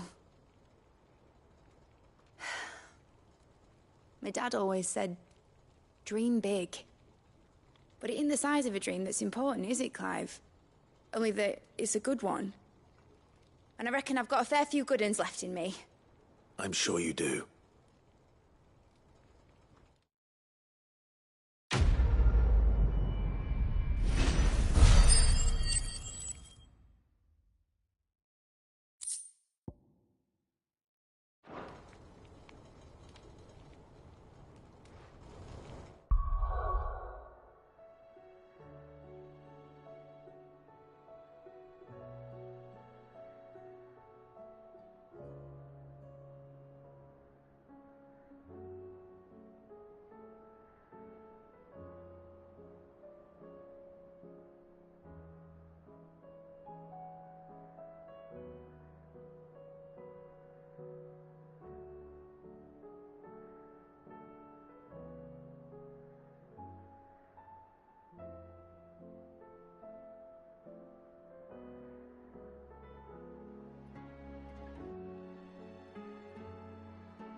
Midadol mention new project yet?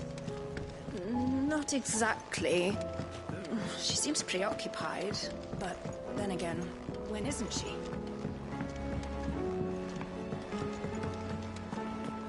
I will not let them be forgotten. Sid, may I have a moment? Of course. It is an honor to finally speak with you. My name is Herman. I've been with the Cursebreakers for some time now, and I wish to be deployed to Ash. Any assignment will do. No. The lands across the Narrow are too dangerous. I will not send good men and women to risk their lives needlessly. Why would you want to go back? I need to retrieve something. Something important. I was raised in an orphanage. The Badbach Conservatory. Or rather, I was held captive there. It was not a place of nurture. It existed solely to turn bearer children into mindless weapons.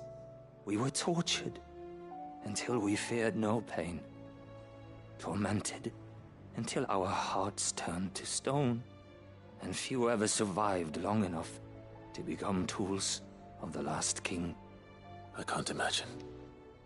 I lost so many. I can't even remember all their names. But they must be remembered. They cannot fade away, faceless and forgotten. The Institute was run with military precision. Every child measured, every name recorded, every death logged with meticulous care. Sid, allow me to travel to Ash and recover the registry so that my brothers and sisters might live on.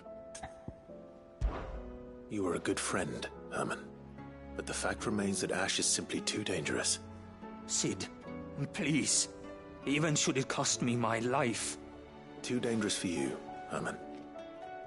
But not for me. I'll go to Badbach and find the registry. You will? I won't let you risk your life. I don't know how to thank you. You can start by telling me where I'll find this orphanage. Vida Grace. Hidden in a forest, overlooking the plains. All right. I'll see what I can find there. May the mothers guide you.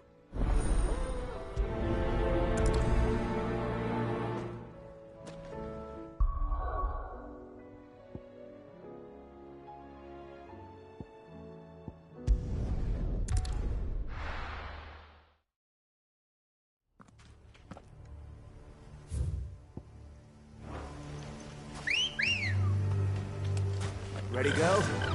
Faster!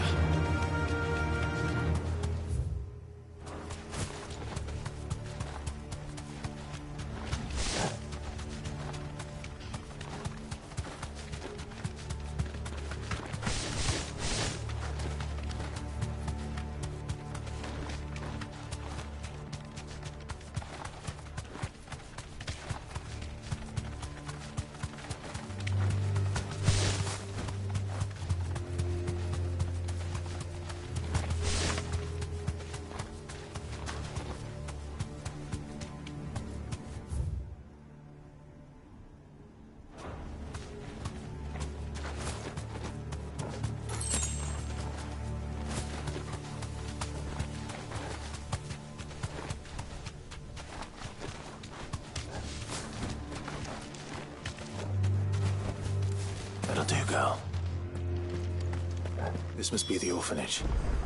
Hopefully the registry is still here.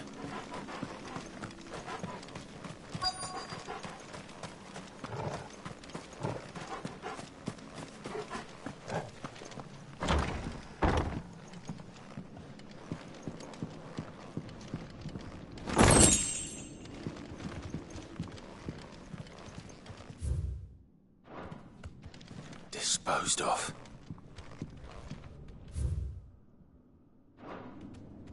Conditioning. This is nothing short of torture. Herman wasn't exaggerating. It's a wonder he survived this place. I need to find that registry.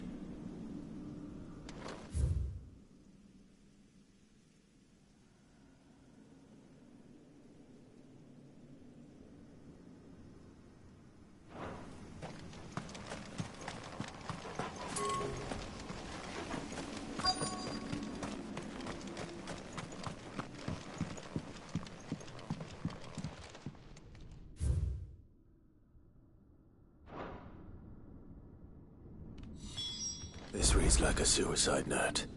Did the director go through with his plan? There's only one way to find out.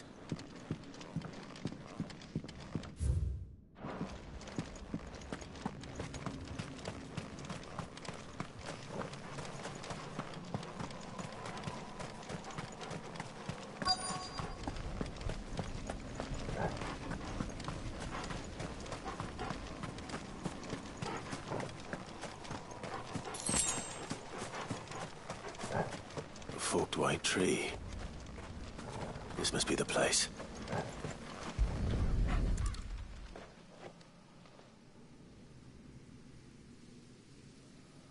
Could he really be buried here? There's something hidden among the roots. Let's see.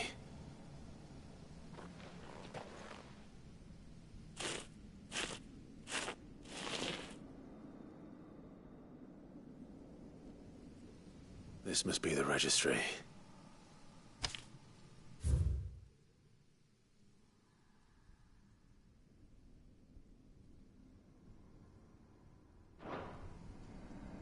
So many names. This place was a slaughterhouse. And where is the architect of all this misery?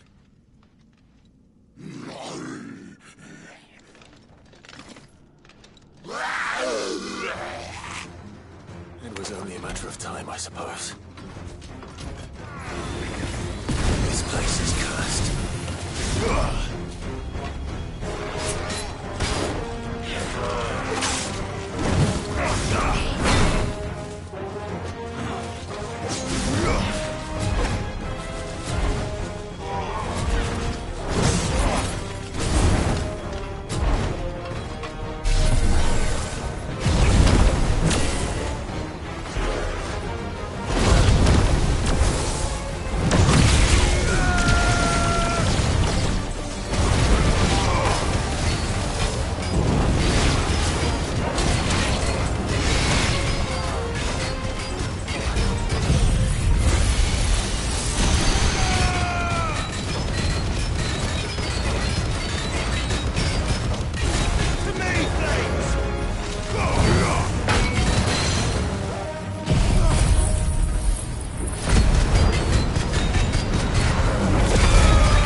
I'm done here.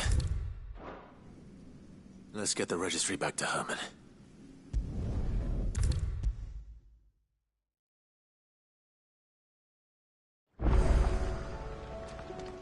I hear that you traveled to Ash, Sid. Did you by any chance recover the names of my fallen friends? I did. Yes.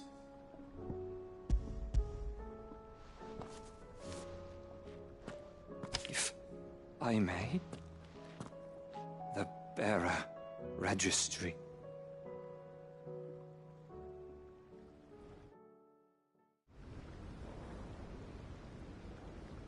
The director was a brutal man. He got no worse than he deserved. The registry was all I found beneath the tree. There was no sign of a body. Nor any record of what happened to the children after the orphanage closed.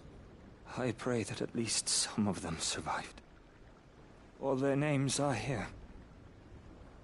The ones we lost. My friends. My light in those dark times. I can still remember their faces. Like it was yesterday. Children who were taken from their bunks in the morning, never to return. No explanation ever offered. They'd be happy to know that you survived, Herman. But why did I make it out alive, when so many others died in that awful place? It's not your fault. And blaming yourself won't bring them back. Honor their memory. See that their names live on. That way, at least. They're never truly gone. Thank you. Sid, I'm going to write a book. An account of the horrors of Bad Bach, and the spirit of those its custodians sought to crush. All of the name of those I lost. I will not let it happen again. Neither will I. These records would have been buried for all eternity, were it not for you. Thank you.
Dogs. This specimen is too.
match for you, eh, Torgal?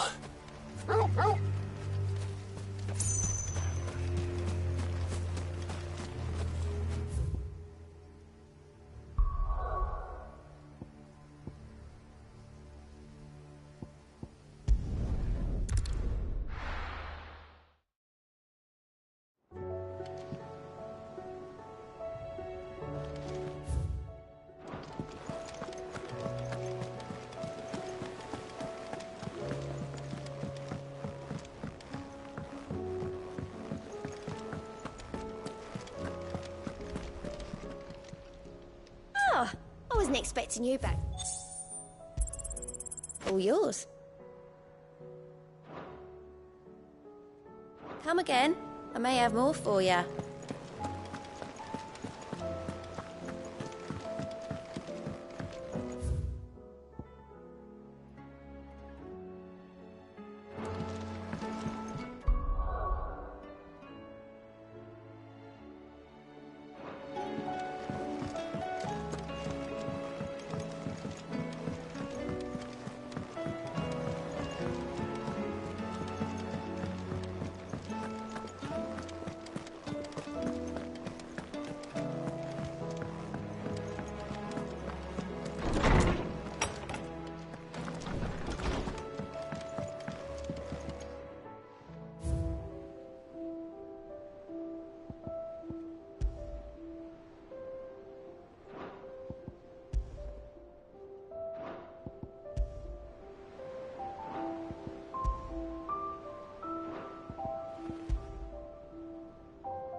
It's usually me making demands of Hippocrates.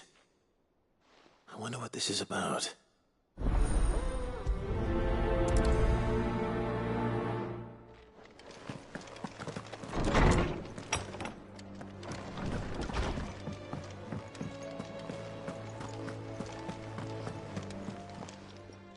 Aye, it's a dangerous world out there.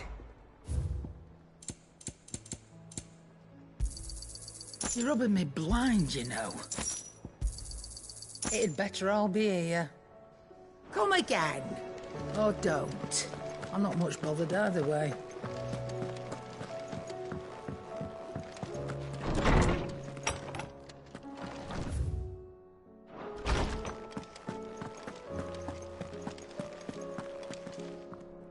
Lawsman Hippocrates.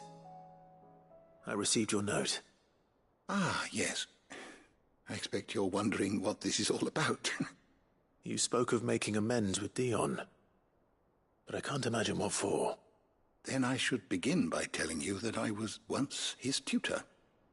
This was some years ago, of course, before I joined Cid in his hideaway.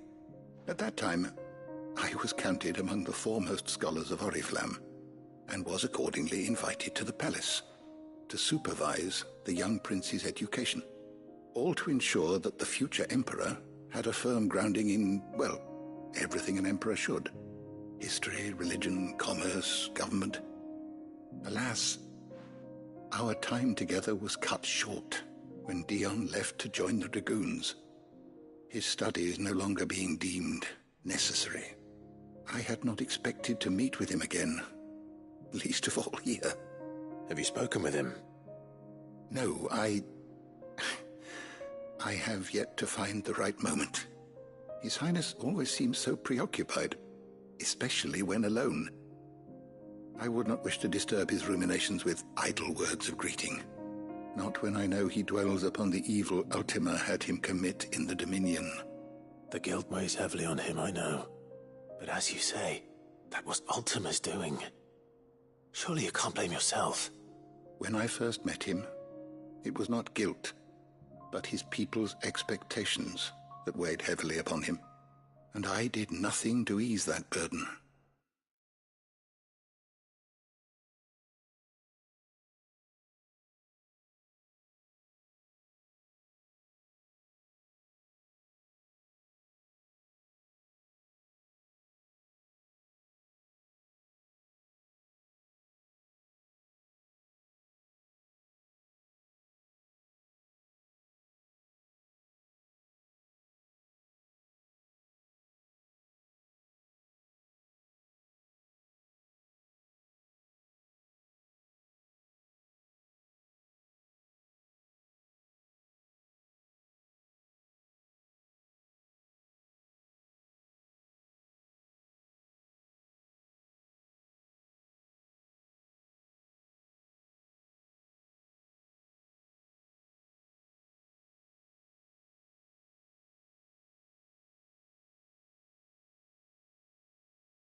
He bore it alone, until the day he could not bear it any longer. It is one of my greatest regrets that I only ever offered him my wisdom, when what he truly needed was friendship.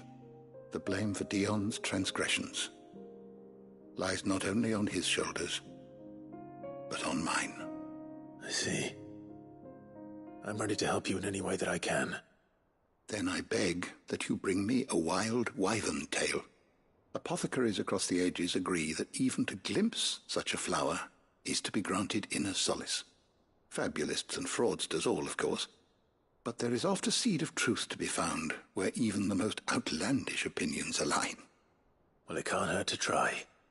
Where can I find this flower? And how will I know it? You have seen cultivated wyvern tails before, I trust.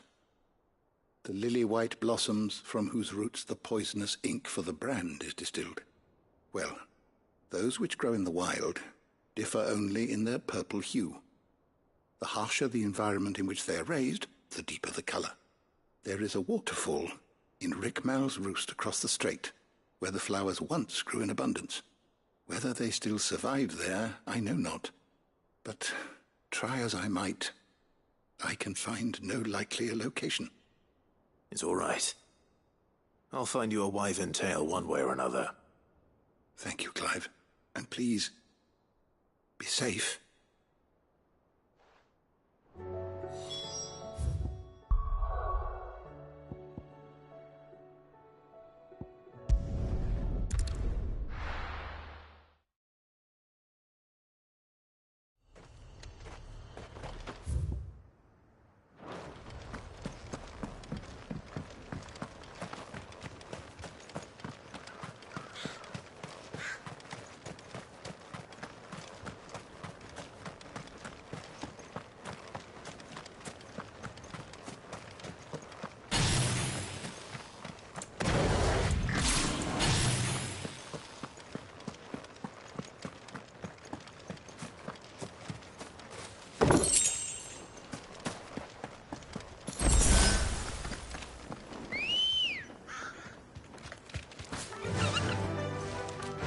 Faster!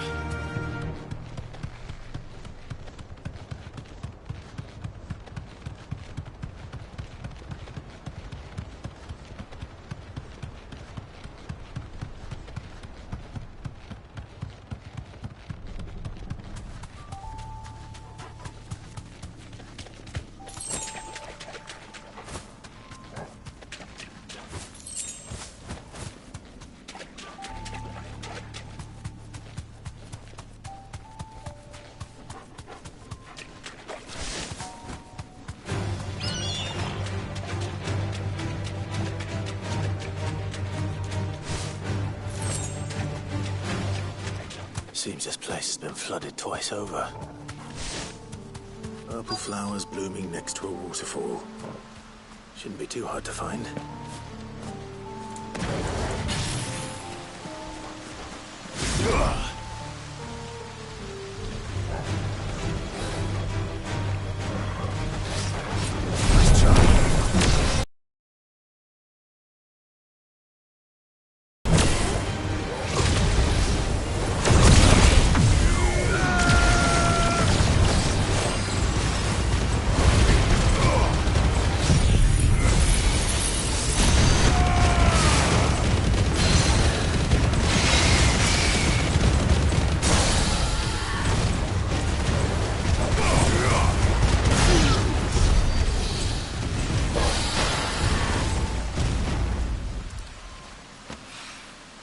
Here they are.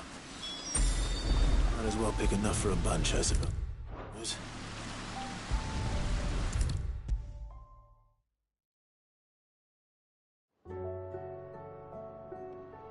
Oarsman, I found the flowers you were looking for. You did? I think I did.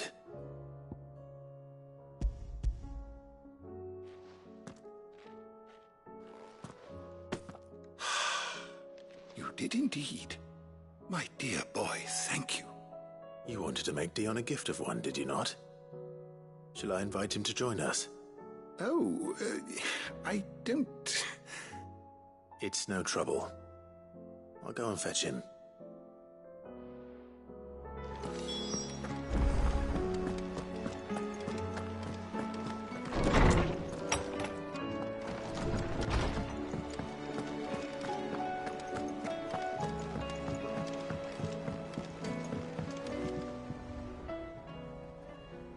Your Highness, would you do me the honor of accompanying me? Now. It is time, then. No. Only to the shelves. Our lawsman has something he'd like to give you. Master Harpocrates. No. I dare not show my face before him. Not after everything I have done. I have taken countless innocent lives. And ruined countless more. All because I was weak. I have sworn to atone for my crimes or die in the attempt. But were I to meet with him again, and see in his eyes what I have become, I fear that my resolve might falter. Then that is all the more reason to do it. Test your resolve. Prove to yourself, and to him, how strong it truly is.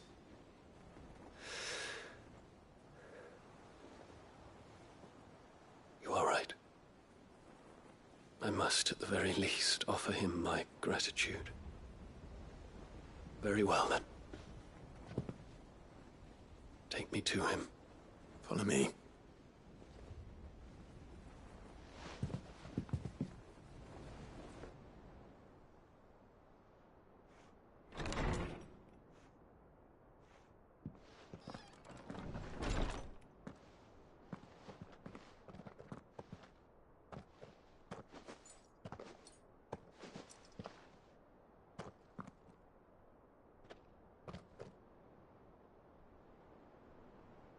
Even now, I hesitate to approach him. What must he think of me? You'd be surprised.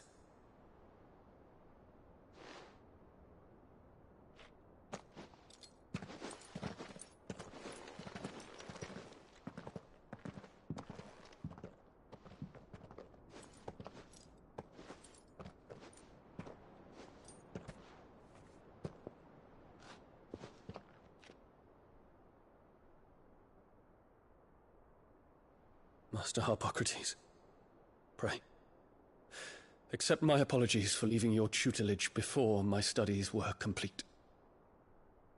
Your lessons opened my mind to a world quite unlike the one I had imagined from within the gilded confines of the palace. And I shall be forever grateful for the efforts you made to enlighten me. Lift up your head, Your Highness. The deeds of youth require no apology. That you took the time to visit me says much about the man you have become. Now, there is something I would like to show you.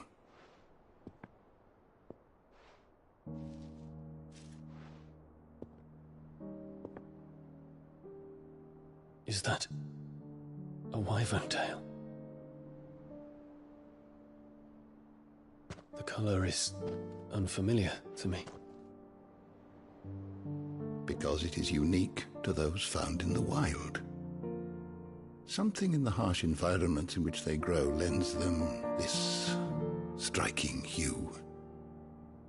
Their roots are indistinguishable from those of their hothouse cousins, but once they bloom, the difference is immediately apparent. In this flower, I see you, Your Highness. Its roots were the roots of a wyvern tail, with all that implies.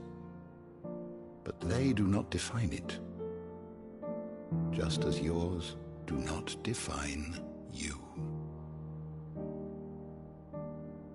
I want you to have it, that it might remind you of this truth.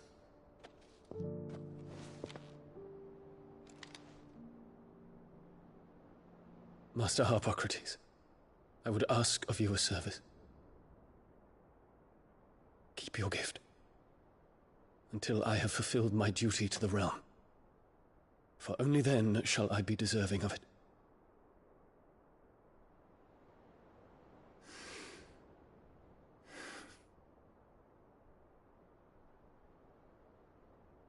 As you wish, Your Highness. I shall await your return.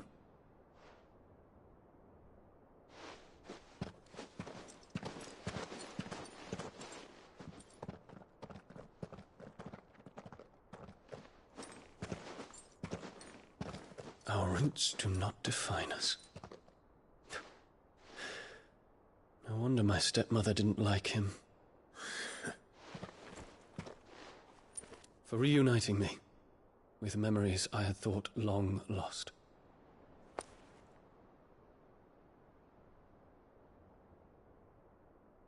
I shall not forget this.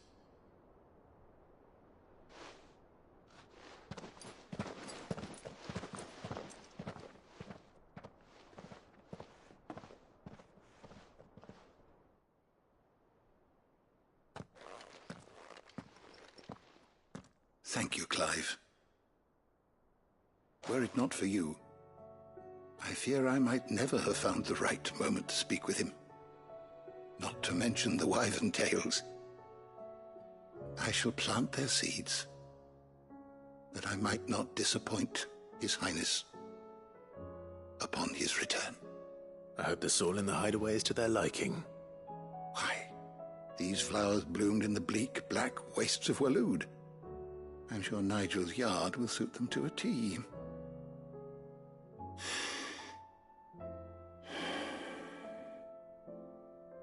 When it comes to expressing one's gratitude, I find that words are seldom sufficient. Here. What's this?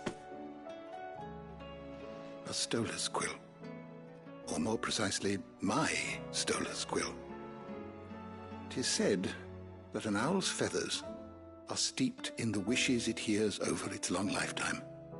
All those words just waiting to pour out onto the page. So consider this my wish for you.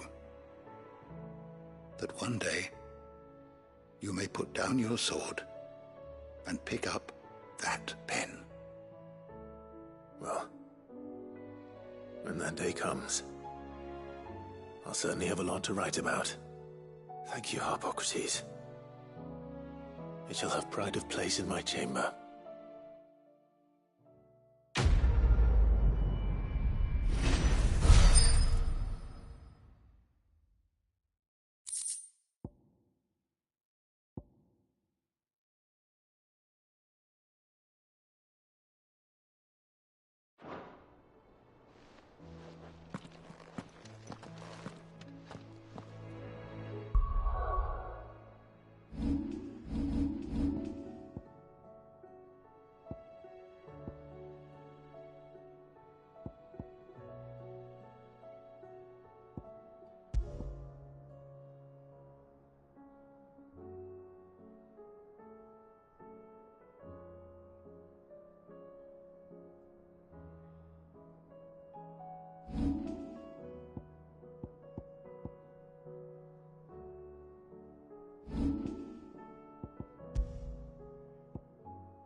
What is it this time, Torgal?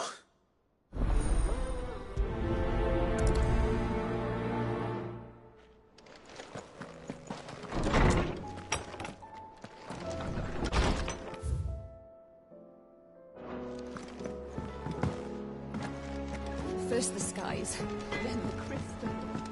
What next? Say what you will.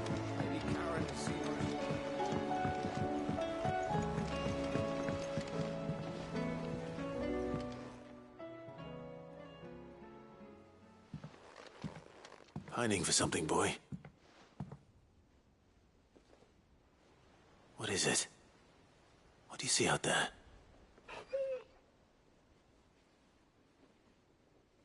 I never did ask where you got that anklet of yours. From Sid, that's why. On the day he brought him home. That long ago? And you're only thinking to ask this now?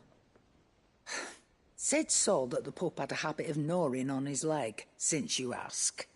Clap that there iron on him to keep him from doing it. What was wrong, boy? I'll take like as not. Must have been hard on the poor whelp losing his loving masters at such a young age. Doubly hard in being a frost wolf, torn away from his icons and all.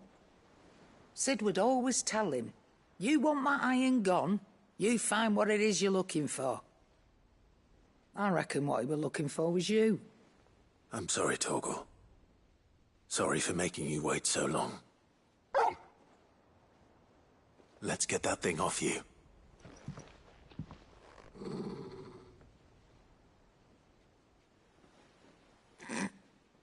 Doesn't sound like he wants it off. Indeed.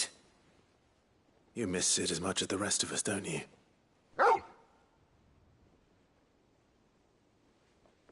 You want me to go with you somewhere?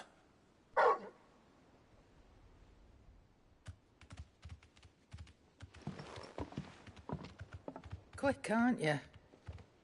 Glad you've been paying attention. Not nearly as much as you have, Lady Karen.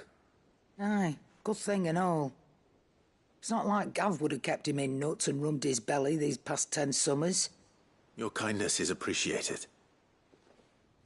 You've been a good friend to him. Only because he doesn't talk back like the rest of you. Go on now.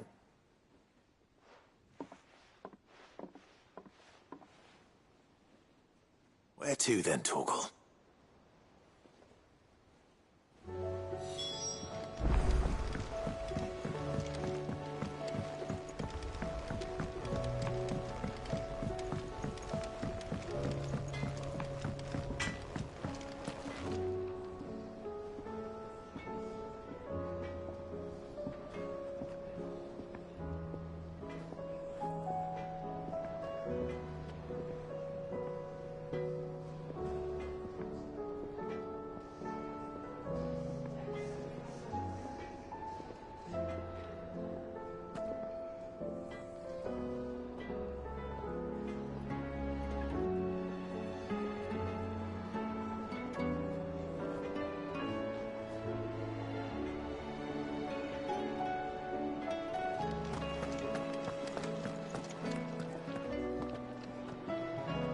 All right, Torgal. Where are you taking me? I'm going to need a little bit more than that, boy. Do you have a better hint for me? Unless... you've already given me one. Back on the rear deck, you were looking west, toward Rosaria.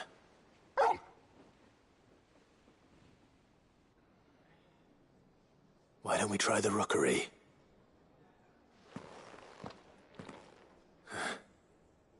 I haven't been to the island in almost 20 years.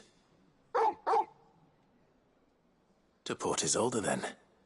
Fingers crossed the old mooring is still there.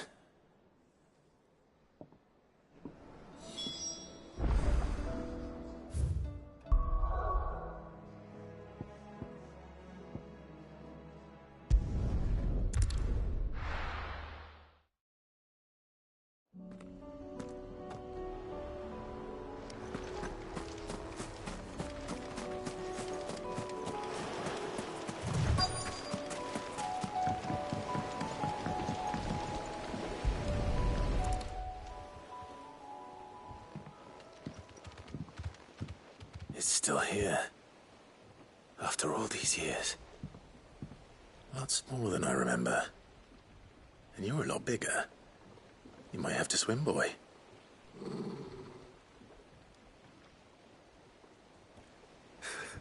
I wasn't being serious.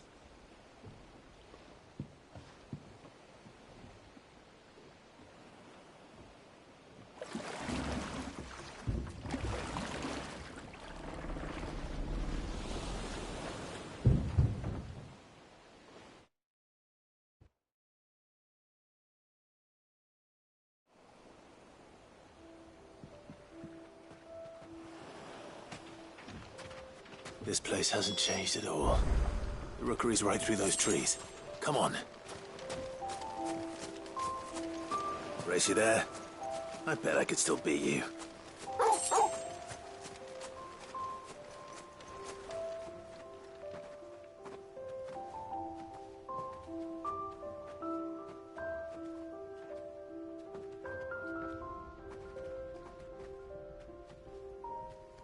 Here we are. This was our hideaway. Wasn't it, Torgal?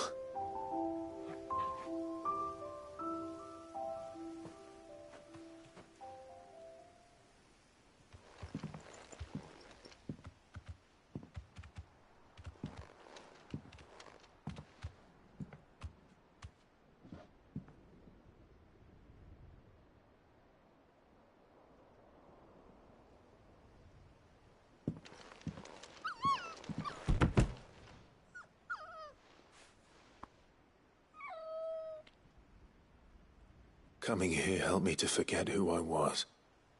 Or wasn't. Prince, shield. Son his mother could love. Had I been any one of those things? Perhaps.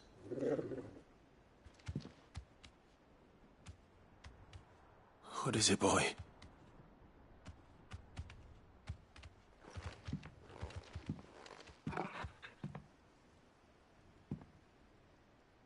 This is all from the castle. And Phoenix Gate. Did you bring these here? My sparring sword.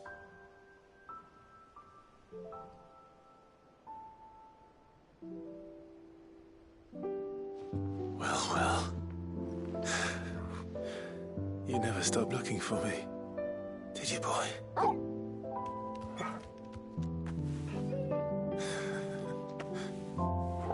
Thank you, Torgal. For never giving up. For never forgetting.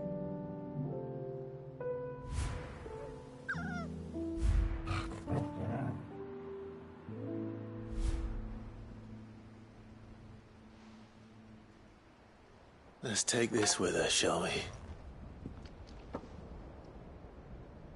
So I don't forget either.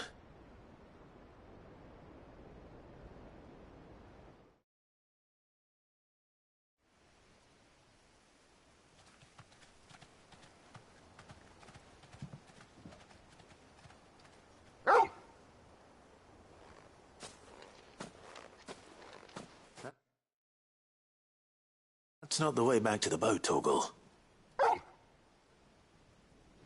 All right. I'm coming.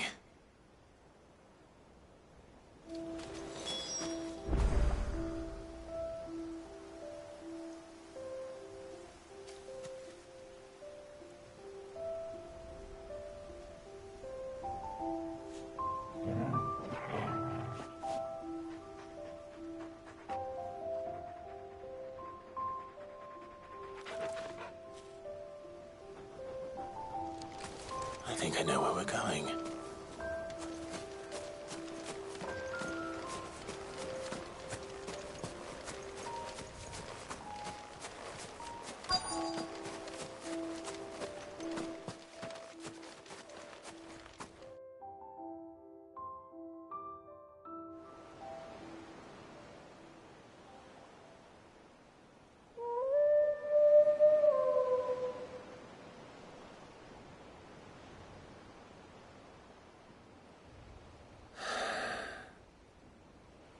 People always talk about the importance of putting the past behind you.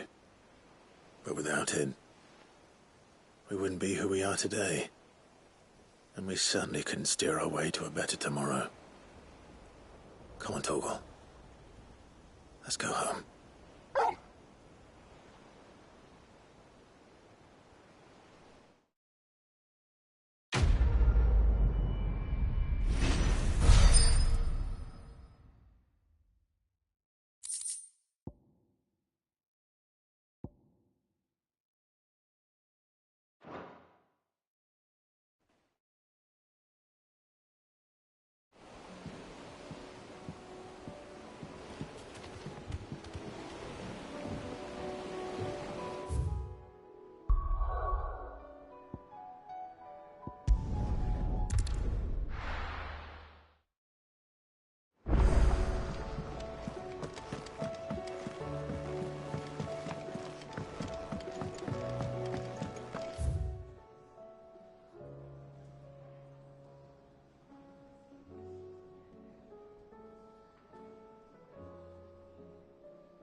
You alright? Something troubling you? No more than usual. It's just... Etta's baby will be coming soon, and I wanted to make something for it. I'm sure she'd like that. Back in the north, families would always make gifts when a bairn was on the way. Yeah, let the little tykes know they were welcome in their new homes, like. So, what's the problem? Well, the problem is that Etta's due any day now, and I don't know if I'll be ready in time. Is there anything I can do to help? You know, there just might be. All right then. What exactly are we making? A good luck charm. But not just any good luck charm. Not just any. No. One made from the feather of a silver chocobo. There's nowt luckier in all the realm, or so we used to say back home anyway. Thing is, they're hard to come by. Had Otto and Karen check with their suppliers, but nothing. I'd try and track one down myself, only... Only the big day is fast approaching. And that's all you need, a feather. That or the bird whose horse it's attached to, aye. I was gonna start by asking around with traveling traders plying the northern borders. Well, there's no shortage of those passing through Martha's. I think I might make that my first port of call. I'll let you know if I find anything. You're a good friend, Clive. I won't forget this.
Let's hope one of the merchants here has what Gav needs.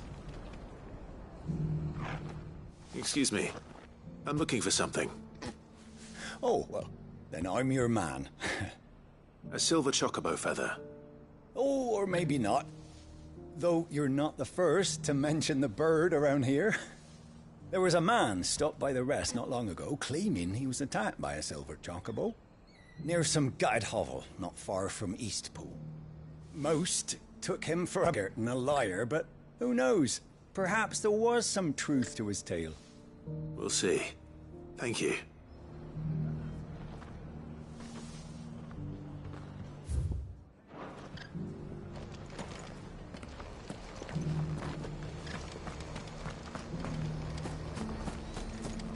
We've got a few rooms going spare now. You want a bed for the night? Speak to Martha.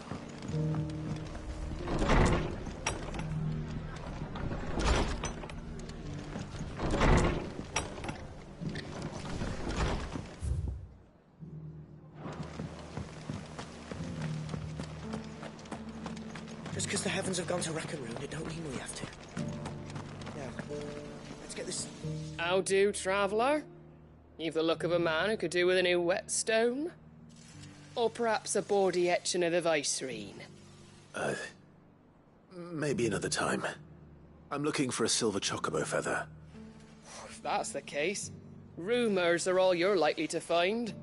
No one has seen a silver chocobo for years. Word is they were all hunted for their feathers. Some northern nonsense about bringing good luck. Didn't bring them much, nor their bows.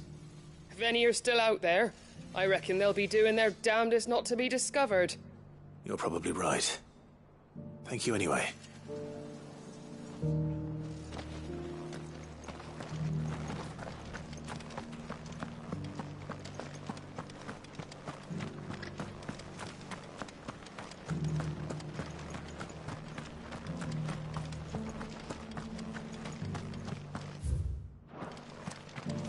Oh, this guy can fuck right off.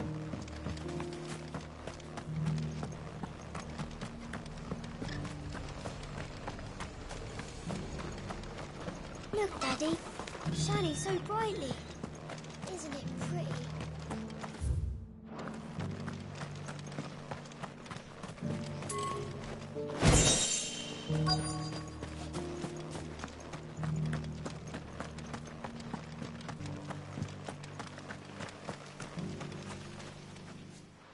Can I help you with something?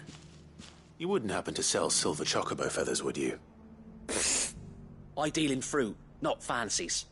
But if it's fancies you're after, I suggest you try Rhiannon's ride. Was a silver chocobo seen there? Oh, yes. If you believe the ravings of a madman. It wouldn't be the first time. A silver chocobo sighted in the hills near Rhiannon's ride. It sounds almost too good to be true. But since I'm already here... Let's go. Run like the wind. Can hardly make out a blooming thing.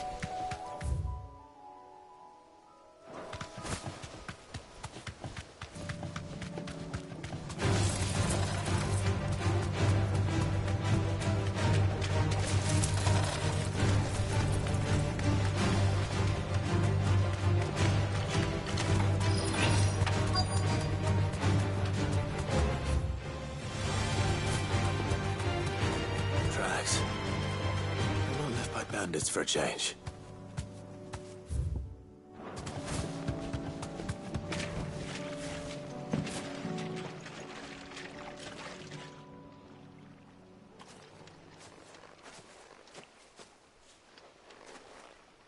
More tracks. And these look fresh. The chocobo was here. And recently. Perhaps it still is.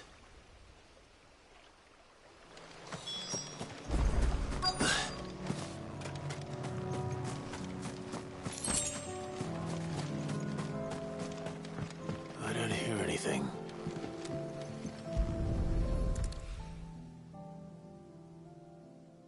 Well, I'll be damned.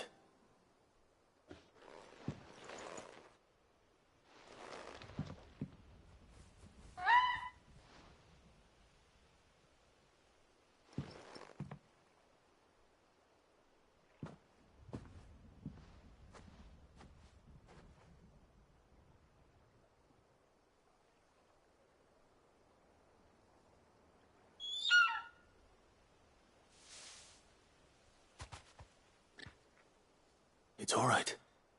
I'm not going to hurt you. Just borrowing a feather for my friend.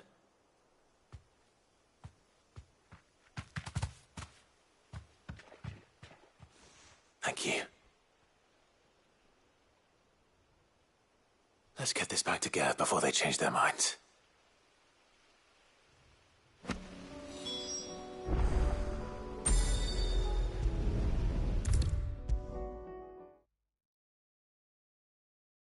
It was no trouble at all. Clive, you're back. How'd you get on? Any luck? Any luck, you say?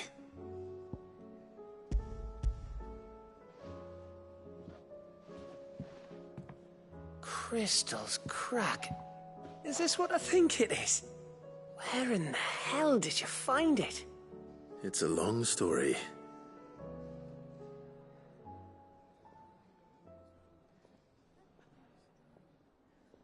Right there on the road to Eastpool. Who'd have thought it? Everything up there's been abandoned for years. The empty cabin made for the perfect shelter. Though I fear my presence may have forced the poor creatures to look elsewhere. Don't blame yourself, Clive. The Blight's right on Eastpool's doorstep. They'd have had to move on before long, even if you hadn't have turned up. They'll find a new home. Trust me. After all, that's what us endangered animals do. Anyway, what matters is, you managed to nick us one of their quills before they could run off. And now all that's left is to fix it to the carving. I didn't know you could carve. Reckon there's a lot you don't know about me. Like the fact I'm as good with a whittling knife as I am with a sword. And that bone Ember gave me's a dream to work with. What did you say it was from again? An Avis? But it weren't your Avis, Sid. I slew one of my own at last. So all those long nights in the pit finally bore fruit. I'm proud of you, Ember. Don't speak too soon. I ain't done my trial yet. There we go.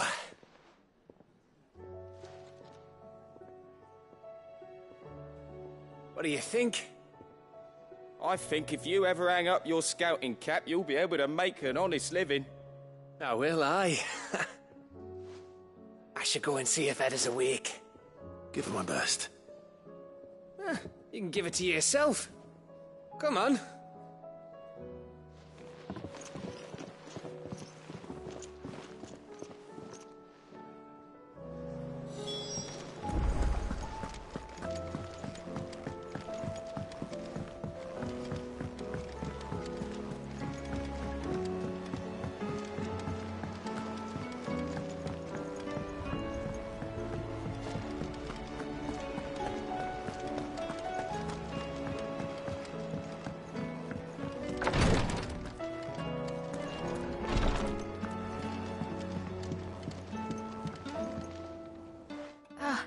Me lords. How are you feeling? Well, thank you. Is something wrong? Wrong? No, nothing like that. What it is... Go on, please.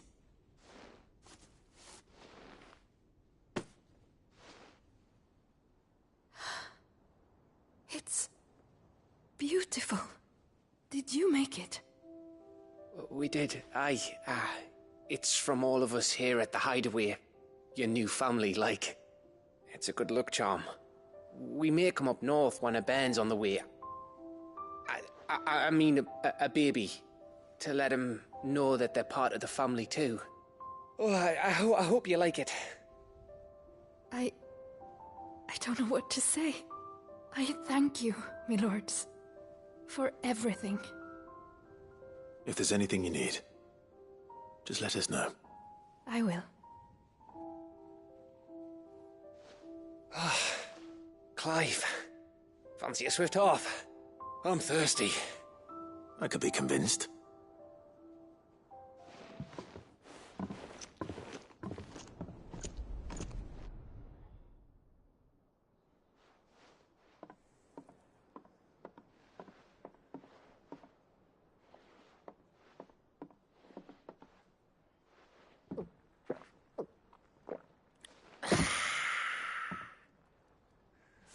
Don't you think you've had enough?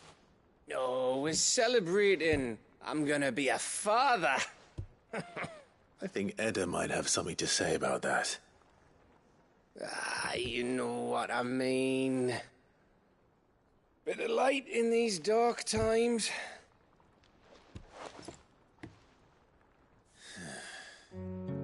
Wasn't long after me 10th name day, my mum told us she was with child again. I was over the fucking moon. I was looking forward to having a little one to lord it over, what with me being the runt of the litter. Thought I'd finally have a chance to prove to the world that I could be a big brother. Imperials came the day she went into labour. Had myself a baby sister. And then I didn't. Me whole family gone in a blink, while I hid in the cellar like the spineless little arsehole I was. Great brother I turned out to be.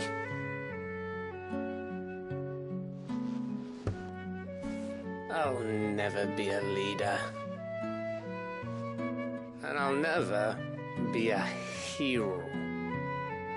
I'm just a daft little dog who comes running when his master calls.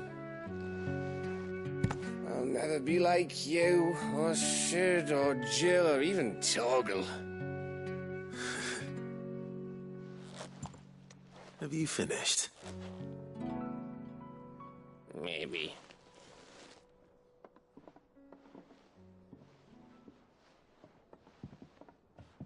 Do you know why you're our best scout? Yeah. Because you don't need anyone to hold your hand. Without your resourcefulness, your courage, your determination, I don't know where we'd be. Maybe hanging off a cliff like, That was only the once. Exactly. You learned from it. And here you are after Founder knows how many missions, stronger for everyone. And let's not forget Rosalith. Who was it who freed me from the dungeon? Who was it who ran to Jill's rescue? That would be me. Because you're our brother, Gav. My brother.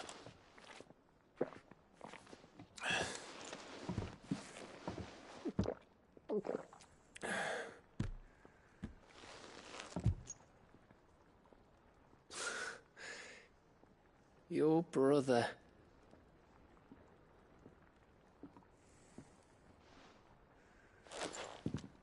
Which means that when the time comes, I get your room. And your sword.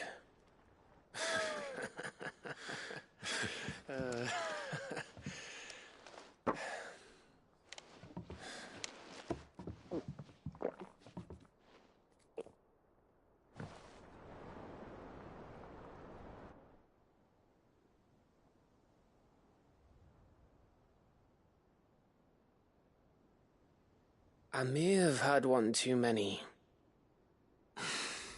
you may have had 10 too many. I said I was thirsty.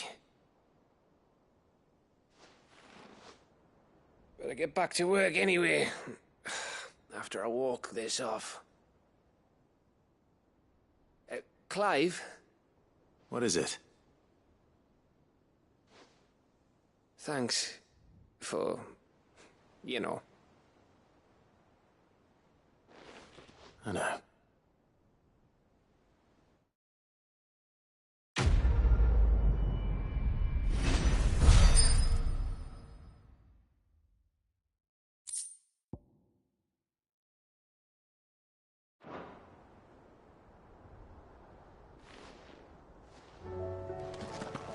Do you think they'll come back? Of course they will.